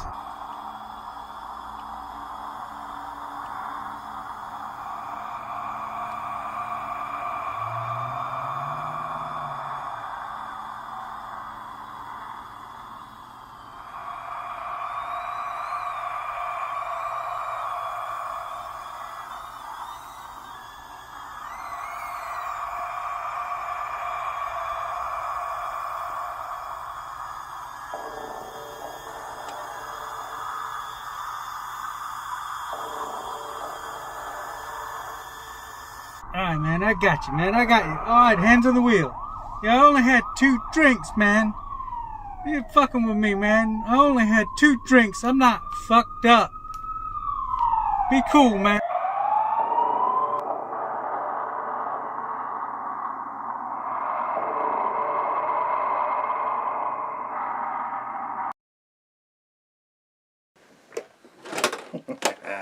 Fuck's sake, Electra. I was believing that. Cheers, Dave.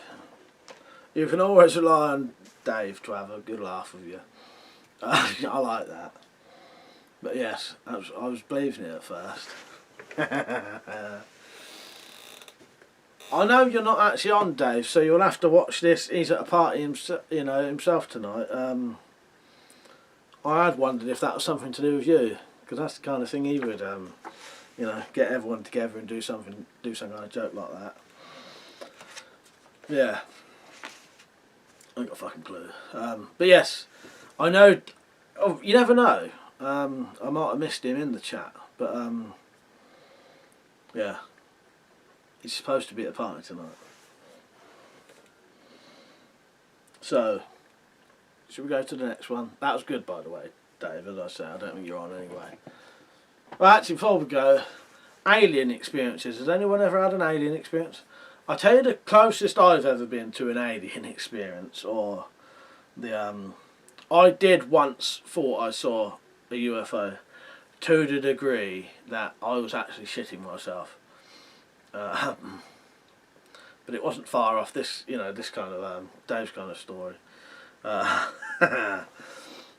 But not, you know, it's completely different. But you know what I mean? A similar kind of, it wasn't what you thought it was. But we had been, like, there's different parts to, I live on a council estate, but there's sort of, my road is sort of called one little bit, and then the other bit is called the estate, even though where I live is part of the, you know, someone up the other end of the village from the posh end would say it's all the estate. My own road has its own sort of named bit, and then, you know, what they call it, the green basically. So where I live is the green, and then up the estate, but it's all a council estate anyway. So we was up the estate, and I was having a baccy on my cousin's BMX, stood on the old trick nuts. A baccy is when you stand on the back, you know, you stood on the back. Or you sat on the, sometimes you sit on the seat and they stand up pedal. Don't know why I'm explaining that, but the American viewers might not know what a baccy is. Anyway, it was just getting, I must have been about 11 maybe. It was just getting dark. It was probably the summer holidays. I don't know. Could have been any fucking night really, in all honesty with us lot. But it was just getting dark. And we just came out this alleyway onto my road. And we both looked up. And there was people stood in the road as well looking at this fucking thing. Looked up and there was this cigar shaped, like a fat sort of, I don't know, maybe more like a watermelon kind of shape, glowing in the fucking sky. And I was so shocked I jumped off the back of the bike to just stand there and look at it. And then I started running down the road to get to my house because there was people stood outside my house looking at this thing. And I genuinely 100% thought that was a UFO. Until I realised it was a fucking hot air balloon blimp type thing. Yeah, fuck's sake. But up until we realised what it was, I genuinely thought that was a UFO. Yeah. You ever think you've seen a UFO or anything? I've done many a night staring up at the sky, drinking. One of my favourite things used to be to sit in my nan's back garden, which was next door, on a recliner, drinking, you know, lagers, tent supers or Strongbow super, something like that, with my mate Paul. And we would just stare up at the sky, watching the old satellites go past and talking about fucking stars and planets and the universe. And yeah, I used to love that. I could do that all night long. I could still do that now if there was, you know, if there was people willing to do it with me. But yeah, so I am a bit of a reminisce there. So how are you enjoying the video? Right, let's get another one going, shall we? So yeah, so it's this one, isn't it? I must have already got this one down. Oh, this is Z2. So, this is my second story. It takes place a few years after the first one. And once again, it was too near to the crossroads I mentioned in the first place. And yes, once again, they were mucking around with the thing. There is something strange about that crossroads, I think, and the road that leads into town from it. They were modifying another crossroads further up, and 2 cases of poltergeist activity, one in a china shop, were reported. They even made the local papers. It is a rather old road, mind you, this time putting in a roundabout and building a new road. The barn had been demolished this time, as they were building affordable housing. Well, I suppose some people could afford them. In the field where it had been. This story takes place in a local school where the martial arts club, which I was a member of, met up to train. One summer's night after we had finished training, we all headed to either the boys' or girls' toilets, showers, to get changed before heading to the local pub for a pint or two. Of course, this was perfectly normal. But things were to get interesting quite quickly. Us fellas had finished getting changed. We were waiting for the girls to finish getting ready, when all of a sudden there was a clattering sound and a chorus of shrieks from the girls' toilets. All but one of them came hurtling out, with looks of panic on their faces. We could hear the one who hadn't come out, whom I should call Lulu, swearing and threatening something with dire consequence if it dared to show itself. And if anything else got thrown at her, she would get some holy water and, as she said, wash you in the fucker. To be honest, she was one of those girls who was frightened of almost nothing alive, dead or in between. She did, however, have a fear of wasps apparently. Anyhow, all of us blokes rushed in to see what had happened.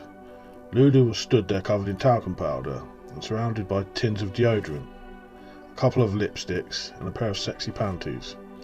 Funny how you notice those things, isn't it? And a packet of condoms. One of the girls was going to a nightclub after the pub. I bet I can guess why she had those. She went quite red when we brought them out. Anyway, we half dragged Lulu into the corridor, where the other girls managed to brush most of the talcum powder off her. Once things had calmed down a bit, we finally got to hear what had happened. It seems they were nearly finished when a tin of deodorant for no apparent reason fell off one of the shelves in there. One of the girls said, "Ooh, it's a ghost." And Lulu laughed and quoted Ghostbusters, or possibly Goofy, saying, "I ain't afraid of no ghost." That's when the container of talcum powder flew off the same shelf and hit her in the back of the head, its top coming off and releasing a big cloud of powder, which Lulu got most of it. That was enough for the other girls, who immediately fled, shrieking in terror. Lulu, as I've said, didn't. This was of course very interesting, but as nothing else seemed to be happening, we all left and went to the pub. Of course, the shelf could have been a bit loose, which would explain the deodorant falling off. Not, however, the talcum powder flying off it. One of the other girls might have thrown it at Lulu for a laugh, but then the other girls were in front of Lulu at the time, so they couldn't have thrown it at the back of her head. By the way, I think all of the other stuff getting spread all over the floor was a result of Lulu going berserk with rage, flailing about, trying to hit whatever it was. Now, none of this type of thing ever happened again, the reasons for which could be that 1. They finished most of the work on the now roundabout by the end of the week and were just painting the lines on the road, or 2. That whoever had done the throwing believed everything that Lulu had been threatening it with, which I had every expectation she would have attempted, especially the washing bit. Or 3. It was all some strange series of accidents and coincidences. You can make your own minds up about that.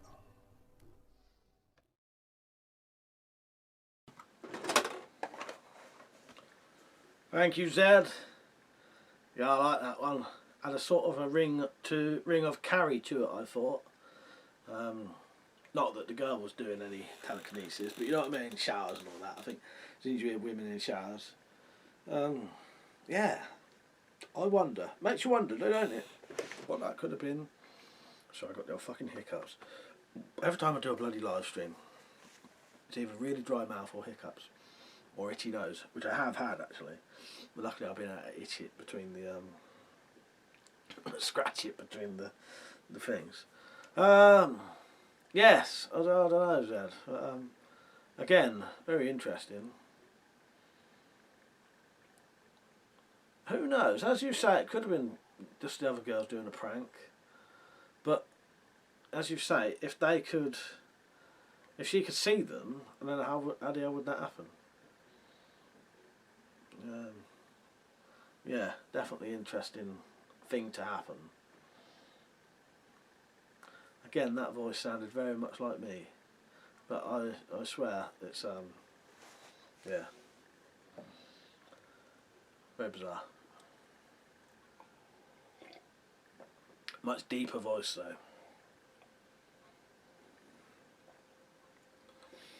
though. Right, should we get down to another one? But yeah, very interesting. Don't know. They're all going to be I don't know. Because if we did know, we would know, wouldn't we? As I say, never really experienced anything like that anyway. I don't think I'd want to. Right, is it this one again? Yeah. Right, number 12.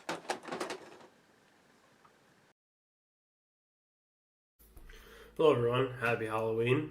This is Carter from the Labrix channel, and I'm sorry if I sound a little weird because I have a cold right now, but so when I saw Mike was doing the Halloween video, I definitely wanted to have a story for it, but I couldn't really think of one until this morning when I watched his update.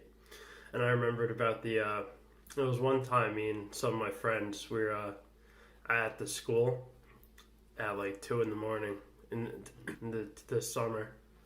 And we were like doing stupid stuff, you know, kicking balls against the walls of the school like as hard as we could, and it's all bricks, so it'd like fly off and stuff.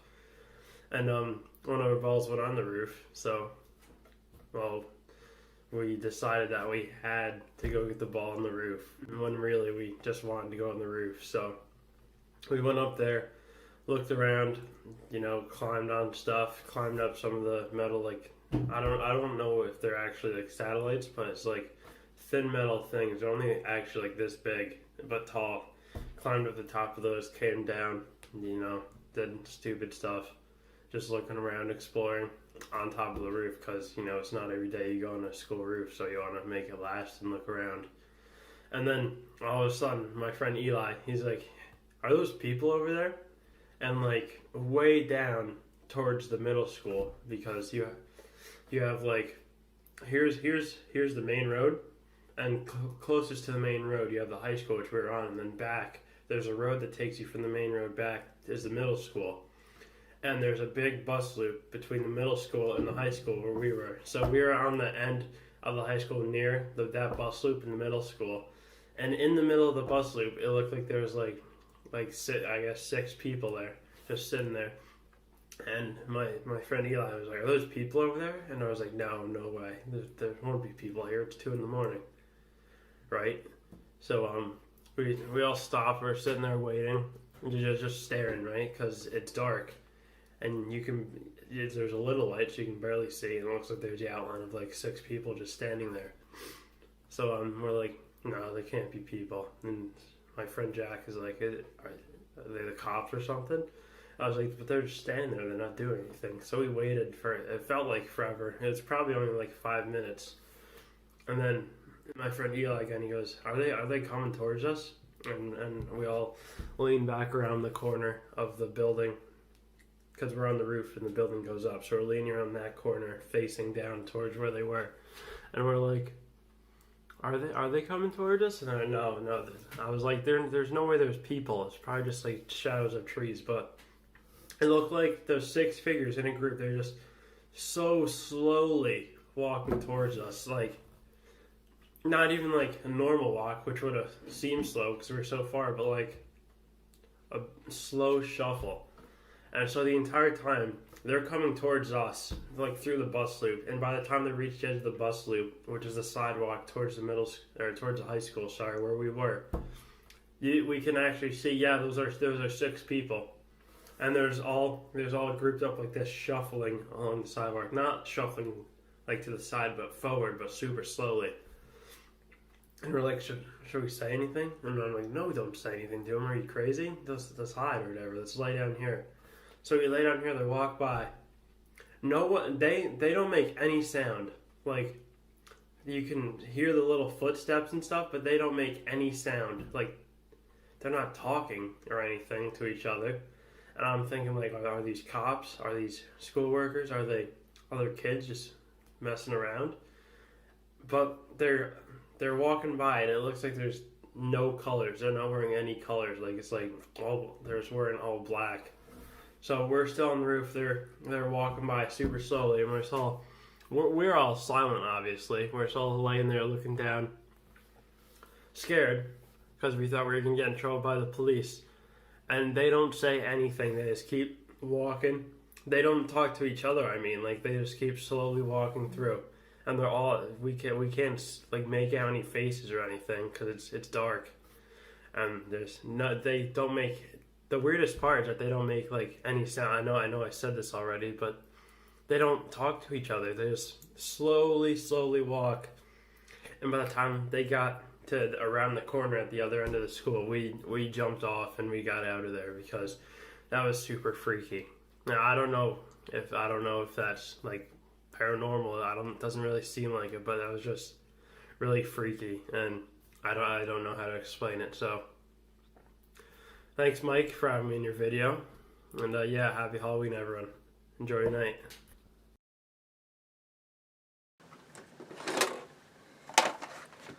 Thank you, Carter. That was a good one, that. I'm glad some of our American friends joined in as well. It's good seeing them in. How many Americans have we had so far? Was it 2? Maybe 3? Can't remember. Anyway, yeah, I don't know. Again, black figures. Black silent figures. Definitely a theme there, you know, to what comes out to people. And this one reminded me of something. This isn't my own story, and I wish if I did, well, obviously I didn't know, but if I'd have known, I wouldn't have minded talking to some of my relatives. Because what this reminded me of, I was picturing what I used to do as a teenager. I used to love going on the shed roof. Not the shed roof, the school roof, sorry. I used to go on my shed roof as well. We'd go on any roofs, in all honesty. But yeah, the school roof, sorry. We would, never ever went on there at night, but you talking about being on a school roof reminded me of when I used to go on a school roof.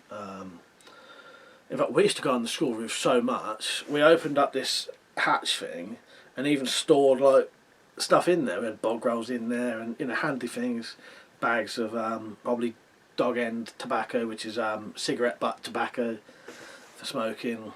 Stuff like that, maybe a spare lighter.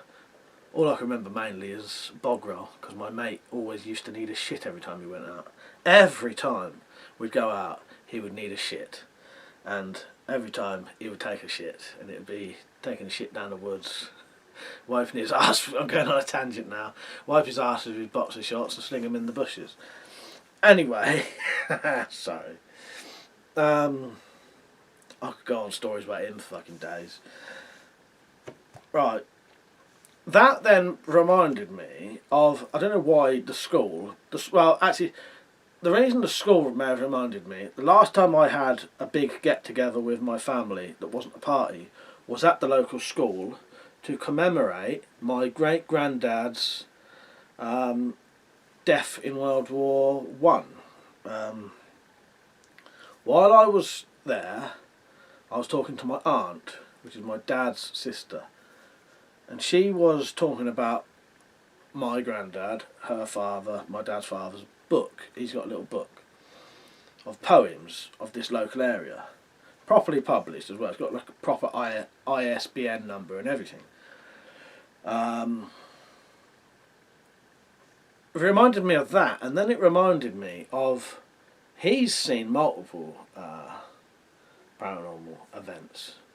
One of them made me, again, it was doubly why I thought of yours, Carter, because what it was, he has seen Romans, you know, the classic thing of Romans marching.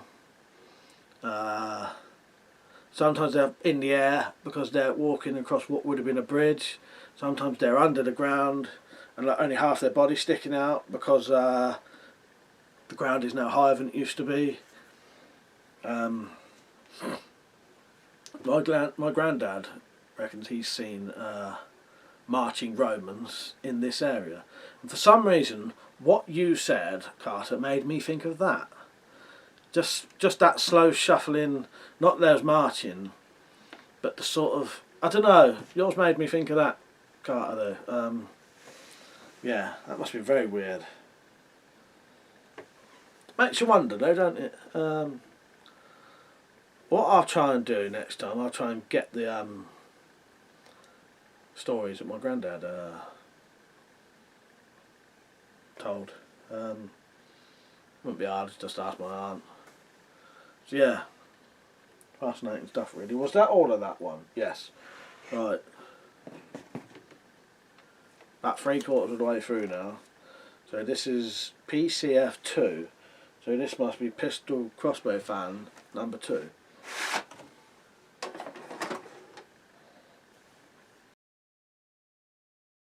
Hi everyone, me again, Pistol Crossbow Fan. So I've got 2 stories for you. The first one, again, involves myself and my brother.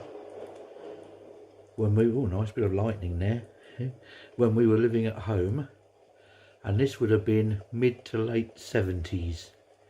Still living in Ventnor on the Isle of Wight, and we were of an age by this time where we could be quite happily left alone, because we were both sensible anyway, by our mum and dad whilst they went out for a little while to get some shopping or something like that, which is what happened on this particular occasion. But I do remember they came back from the shopping to find us both sat outside on the step leading to the front door, and they couldn't quite understand why we were sat there, because there was no reason for us to be sat outside.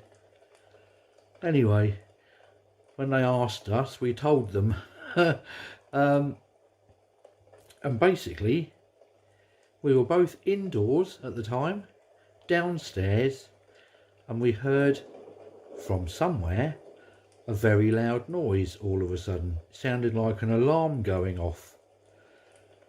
And after giving it some thought, just for a few seconds, we identified it as the typical 1970s teas maid that they had by the side of their bed. So we went upstairs, and sure enough, there it was by the side of their bed. The light on top, which is an aid to help wake you up in the morning once the tea is ready, was blinking on and off, and this very loud alarm buzzer noise was going on and off, and which was a bit weird in itself. So we went to switch it off at the plug, and not only was it switched off at the plug, but it was actually unplugged, and this thing didn't take batteries. So basically that's why we were sat outside. I think that's quite freaky. Anyway, that was just a short one. The other one that I'm going to tell you now relates to just me, and it was in 1989 if I remember rightly. There's a little village only about a mile away from Ventnor called Bonchurch, and in this village there is, well, I suppose you'd call it a mansion house, which had been bought by a company that was using it for activity holidays for schools and youth groups and field studies, that type of place. And it was called the East Dean Centre, if you want to look it up, in Bonchurch. Very old building, some parts of it sort of at least 400 years old. Quite a bit of history to the place. It's been used over the years as many different things. There were nuns there at one time, there were monks there, lots of different things. It was a family home at one point many years ago. The English poet Swinburne lived there for quite a few years, and his friend used to come to visit, and that was Charles Dickens. So it's got a lot of history to it. Anyway, they were advertising for somebody to teach the various sports and activities, and because I had a history in lots of different sports, even though I wasn't very old, I was involved with archery clubs and karate and all sorts of things. I went along for the job, Was very pleased when I got the job. So that's what I was going to do, teach these various sports and activities. And also, because it was a live-in job, which suited me fine at the time, be what was known as the duty person. So basically, of a night time,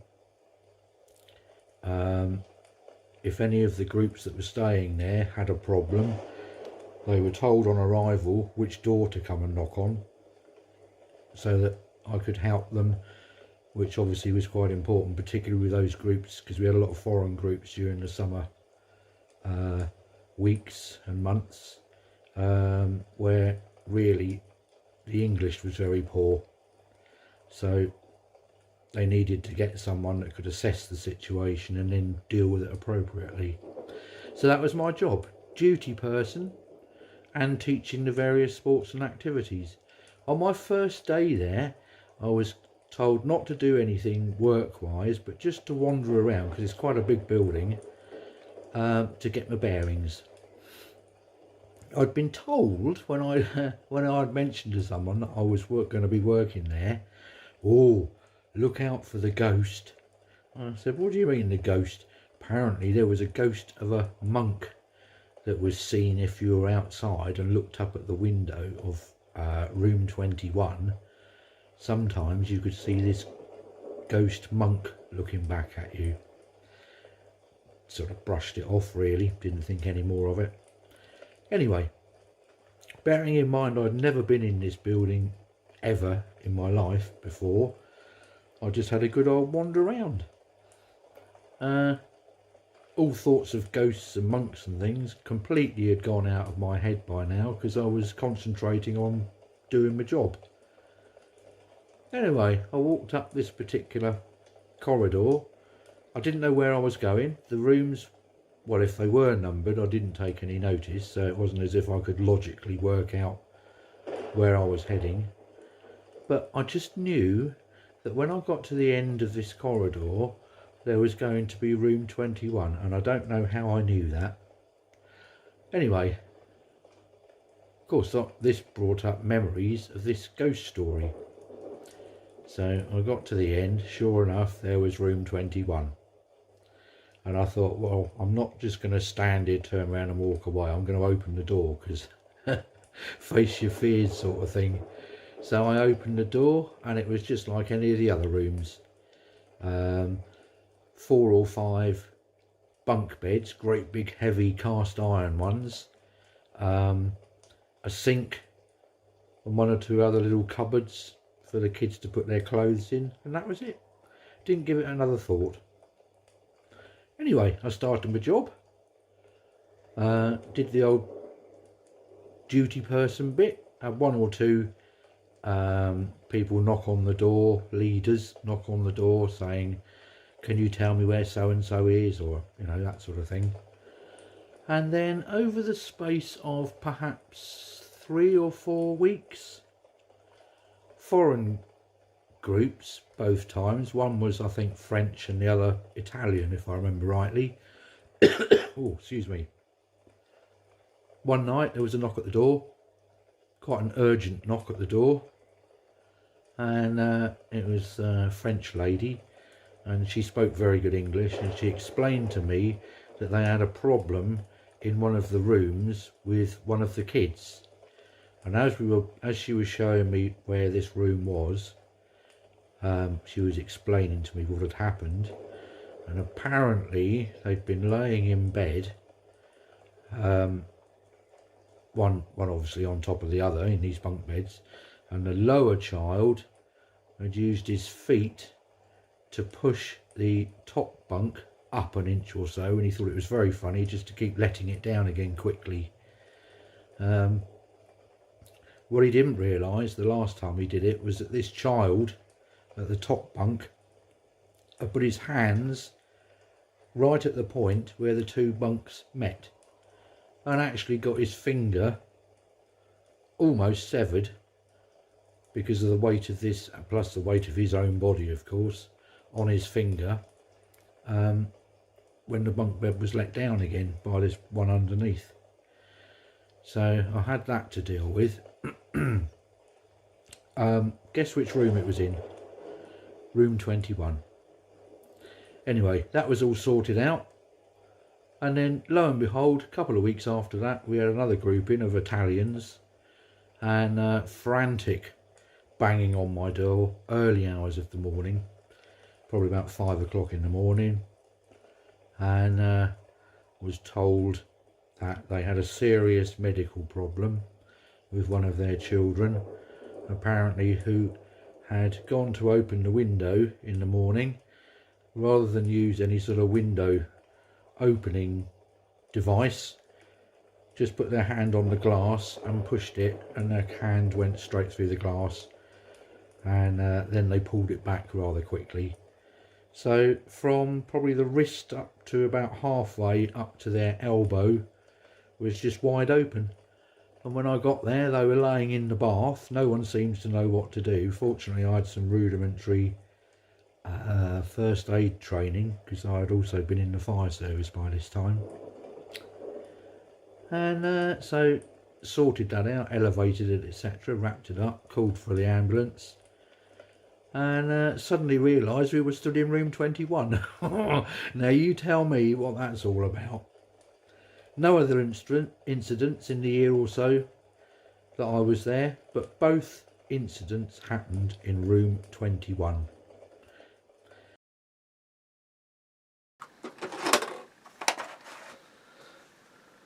Nice one, Pistol Crossbow fan. 2 for 1 there. Cheers for that, mate. I'm pretty sure, do you come from, Pistol Crossbow fan, do you come from the same place Stu comes from? You would know, you would have seen his other video. If you do, now that's fucking weird that you, yeah, that's saying something there. I may be getting wires crossed there. It's hard to do that, you know, while I'm live streaming. I can't take everything in, but I'm pretty sure there was connections some of the places, wasn't there? Yeah, that's saying something there. So 2 sort of events. That was the first little story anyway. That was quite similar to Stu's as well. And then the other one, yeah, what a weird place that must be, especially like to have a sort of haunted room. You know what I mean? There's always haunted rooms, but an individual, a bit like in, you know, The Shining, a haunted room sort of thing. Yeah. Board that fucking door up if I owned that. Yeah, thank you again. That was very interesting. I like that one. So, where are we? Should we go straight on to another one? Not that I haven't got anything to talk about with Pistol Crossbow fans, but some of them sort of, you don't have a lot to say because they sort of just say it all themselves, if that makes sense. Yeah. Right, S Wood. Go to the next one, shall we?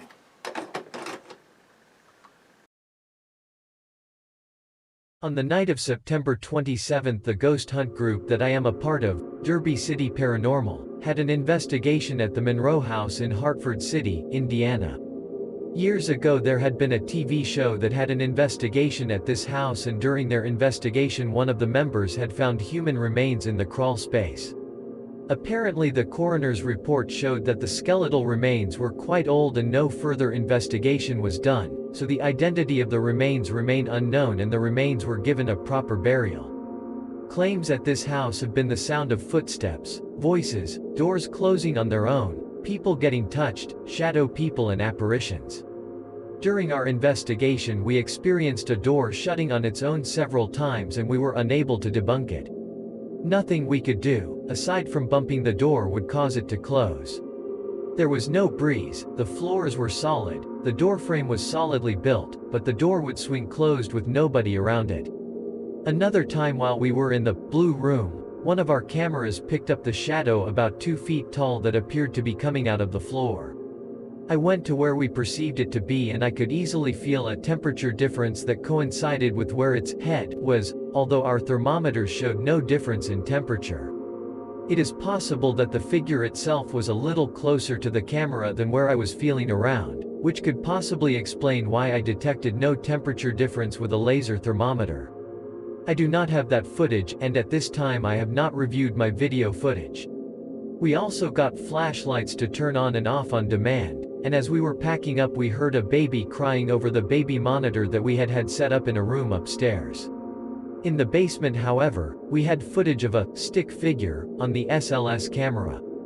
The SLS camera uses a mapping system like those on the Nintendo Wii or a PlayStation and can show anomalies, in the form of a stick figure, or other shapes, but the anomaly must be within range of the sensor. While we were down there, one of the girls in our group asked if anything was behind her as she was feeling something touching her head and shoulders. I was sitting across from her taking pictures with a modified camera that showed full spectrum. I was using the IR light from another camera to avoid using a flash. The first picture shows members of our group just before she had started to feel something. The second picture shows her with a flashlight after feeling it touch her. At first I was thinking that the shadow behind her was her silhouetted by the light.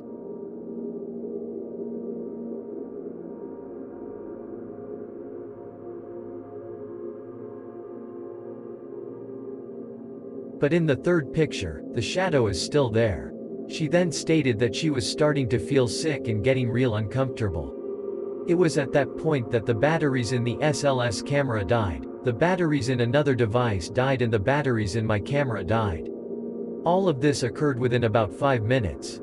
We left the area right then and she went outside and vomited and felt better almost immediately. That night, over the course of 9 hours I went through 12 batteries in my camera and had to change the battery in my camcorder 3 times.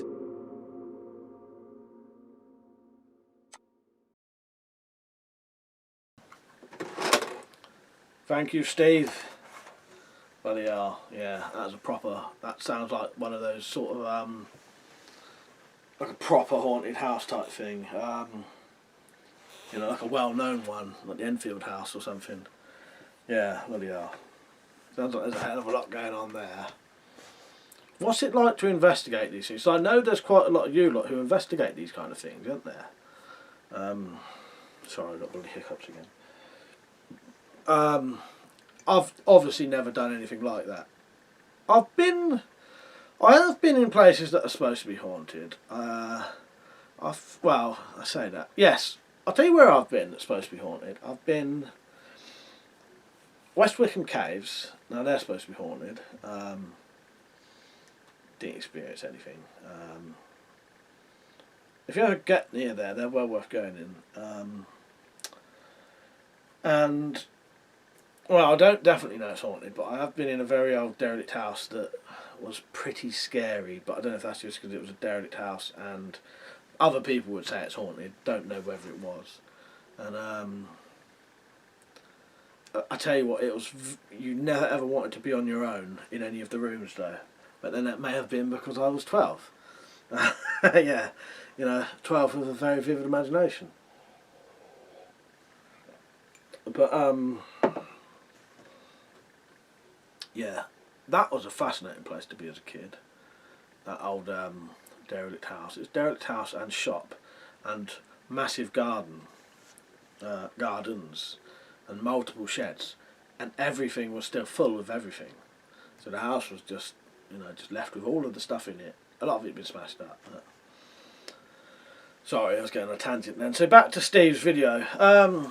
Yeah, I like the use of those lights. That's, you know, that's sort of a very high tech way to do these things, isn't it, Steve? You said that was you doing it, wasn't it? Yeah, and I see what you mean about that shadow, because initially that shadow looks like her shadow, but it can't be her shadow because her shadow is behind her for a start, and when the light's on, it's still there, and also it's not the other person's shadow because you can see the other person's shadow. Even weirder. Yeah, as I say, that seems like one of these sort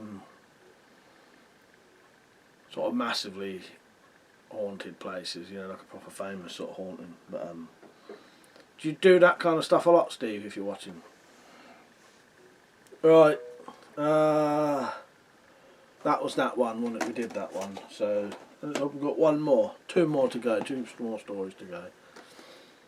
So Stug, this one says.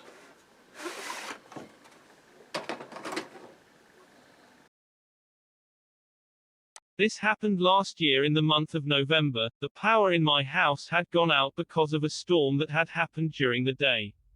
It was roughly 9 p.m. and I was lying in bed as I was bored and had nothing to do, and as I was laying there, I could see this flashing light outside of my window which lasted about 2 seconds.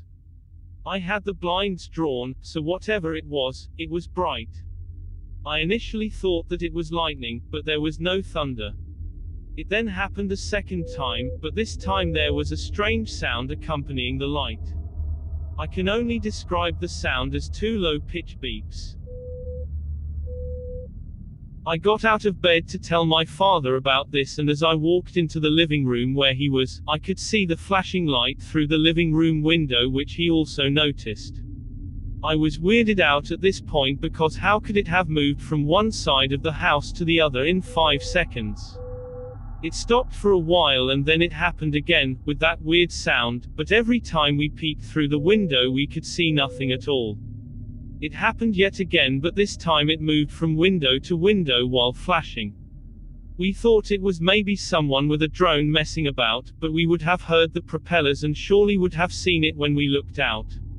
It had stopped when it reached one of the windows near the back of the house. We went outside and waited about 10 minutes to see if we could spot anything, but there was nothing, so we headed back inside.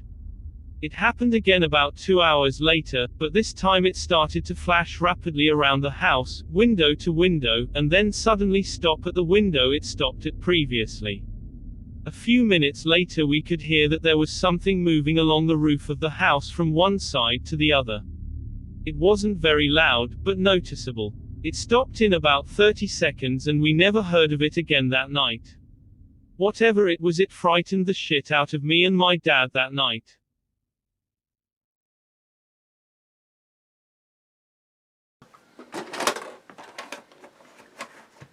Nice one, Stug. Yeah, I wonder what the fuck that was. Yeah, I don't know, as you say, if it was a drone you would have heard it. And the weird beeping noises, low-pitched beeps. I haven't got a clue. Sounds, if it was anything, I'm not saying this is what it was, but if you was trying to think rationally, or not rationally, I don't mean rationally, I mean, we're talking about paranormal things, some kind of alien type of thing, I suppose. I don't really know. I suppose there are things it could have been, but as you say, you would just assume it was those things if you could explain it was those. As with all of these things, the reason they go unexplained is because you can't explain them. If you could explain them, you would just say, yes, this, this and this. I hope everyone's liking the stream, by the way. I forgot to say it the whole time. Luckily you lot have been doing it for me. But yeah. How many likes we got? I don't know why I'm looking on there. Fucking dickhead. It's a habit of looking on there. Right. No, I won't do this too long, because otherwise I'll be... No, I won't bother, because I don't want to be on the phone all the time, because it'd be a bit boring for you lot to watch. But you can always come back, I can always come back and look when the video's playing. So yeah, did we have another alien? Oh, that was Electro, wasn't it? So, looks like the last one now, and as I say, I hope you've all been enjoying these videos.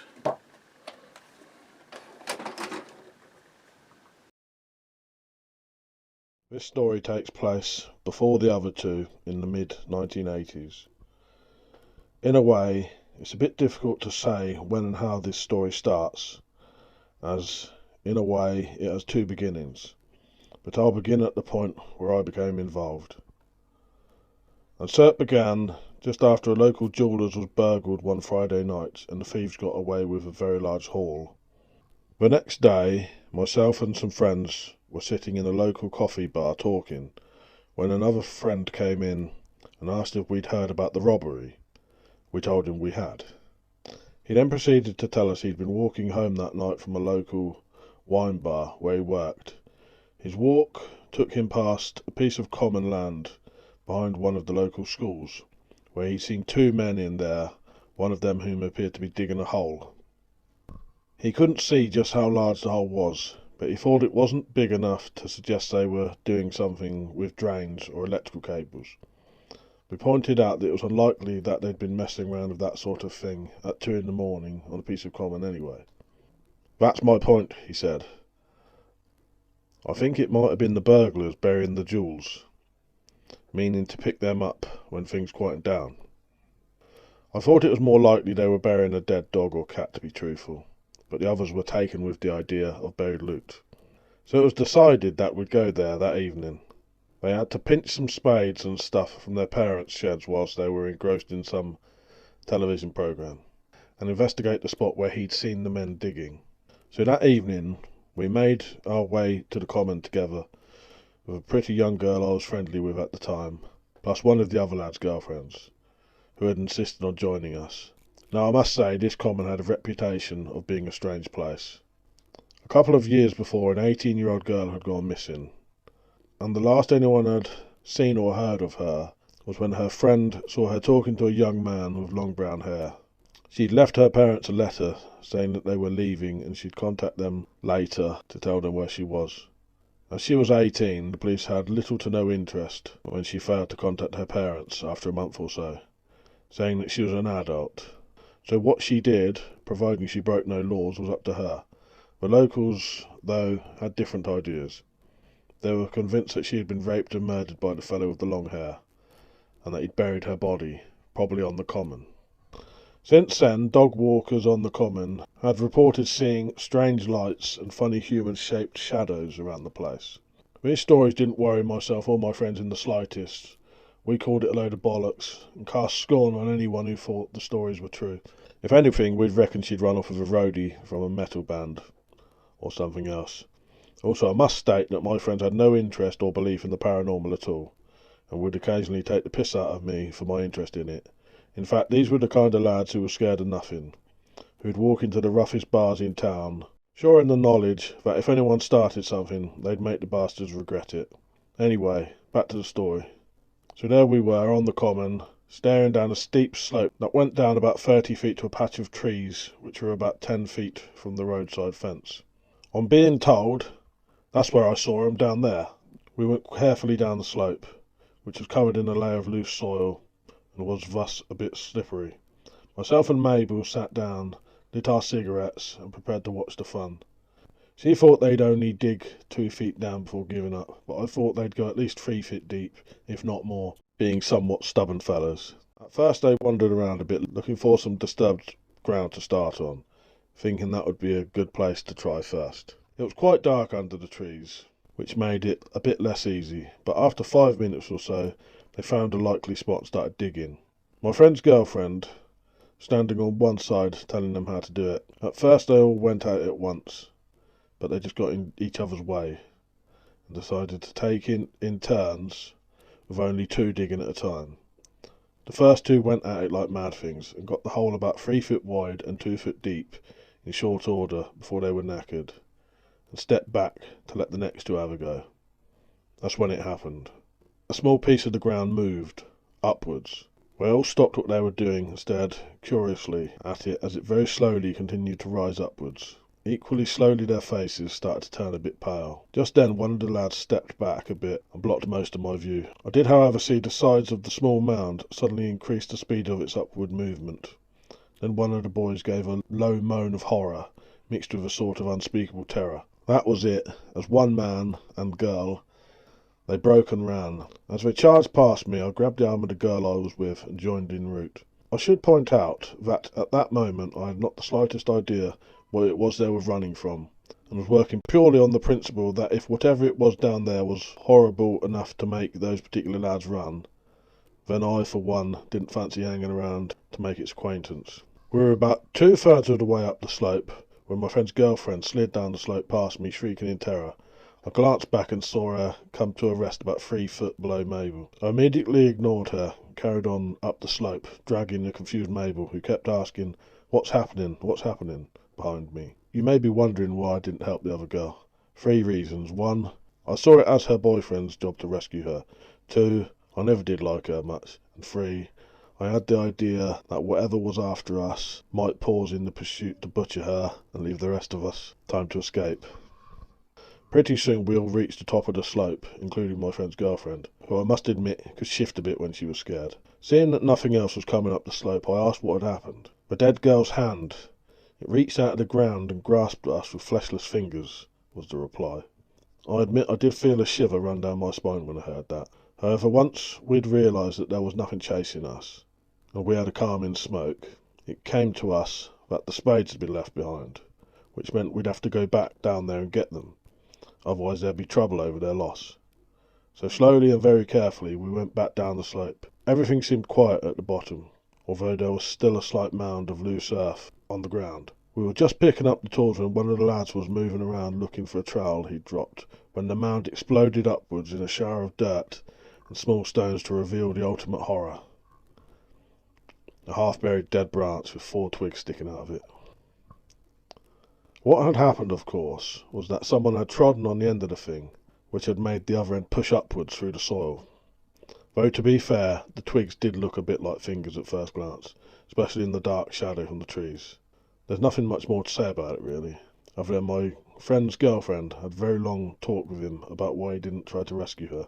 And the girl who disappeared, she turned up on her parents' doorstep 3 years later.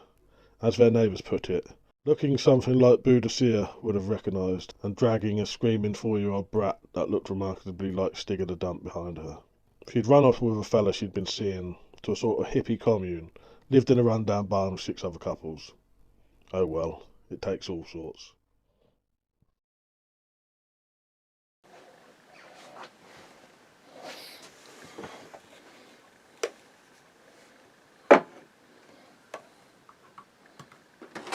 Ah, fucking hell, Zed. I like that. Nice one, Zed. Thank you, mate. Yeah, I like that.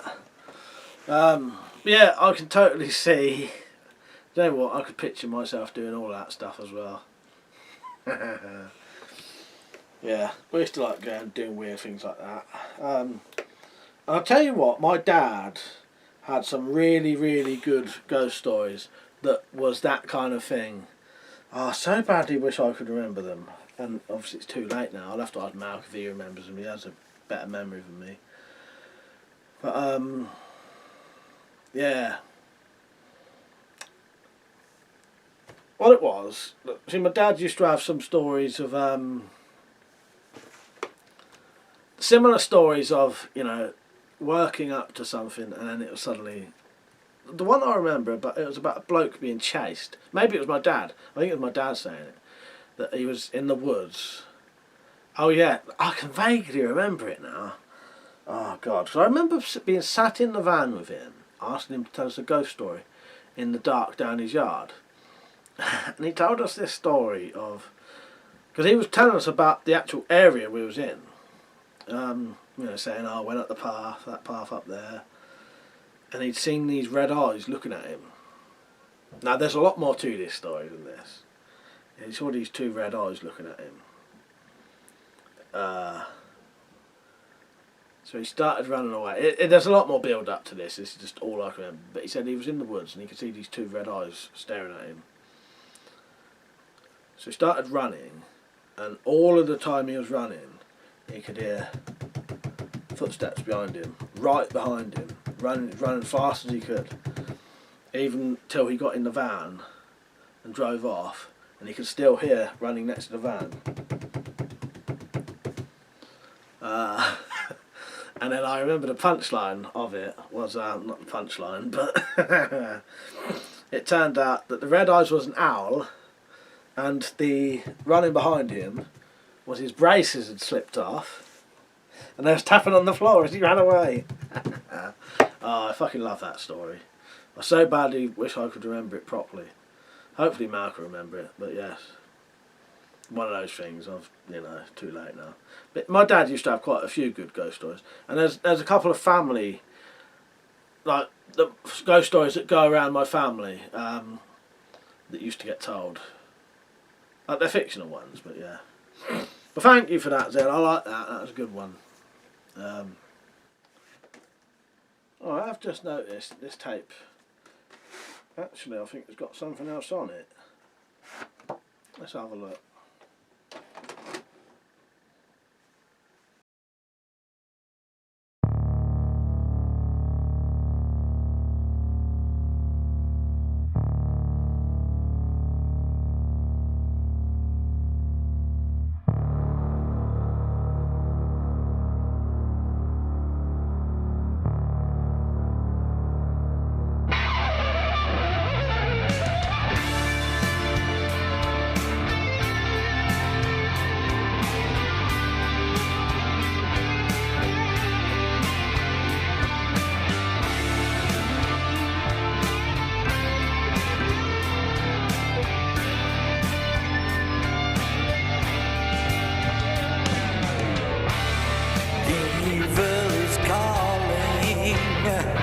Don't wanna go into the night. The temperature's falling, freezing our senses with fright. The creatures are crawling into our minds. There's no light. Everybody is stalling. Nobody wants to be stories bite.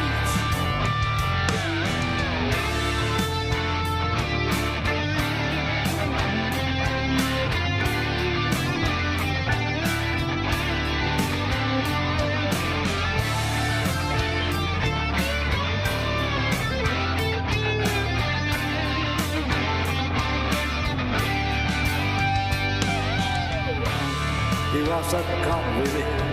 It don't look right to me. Better get out of here pretty quick if you like. Hey, don't expect me to hang around. I'm no hero, but you can stay if you like. You love to fight.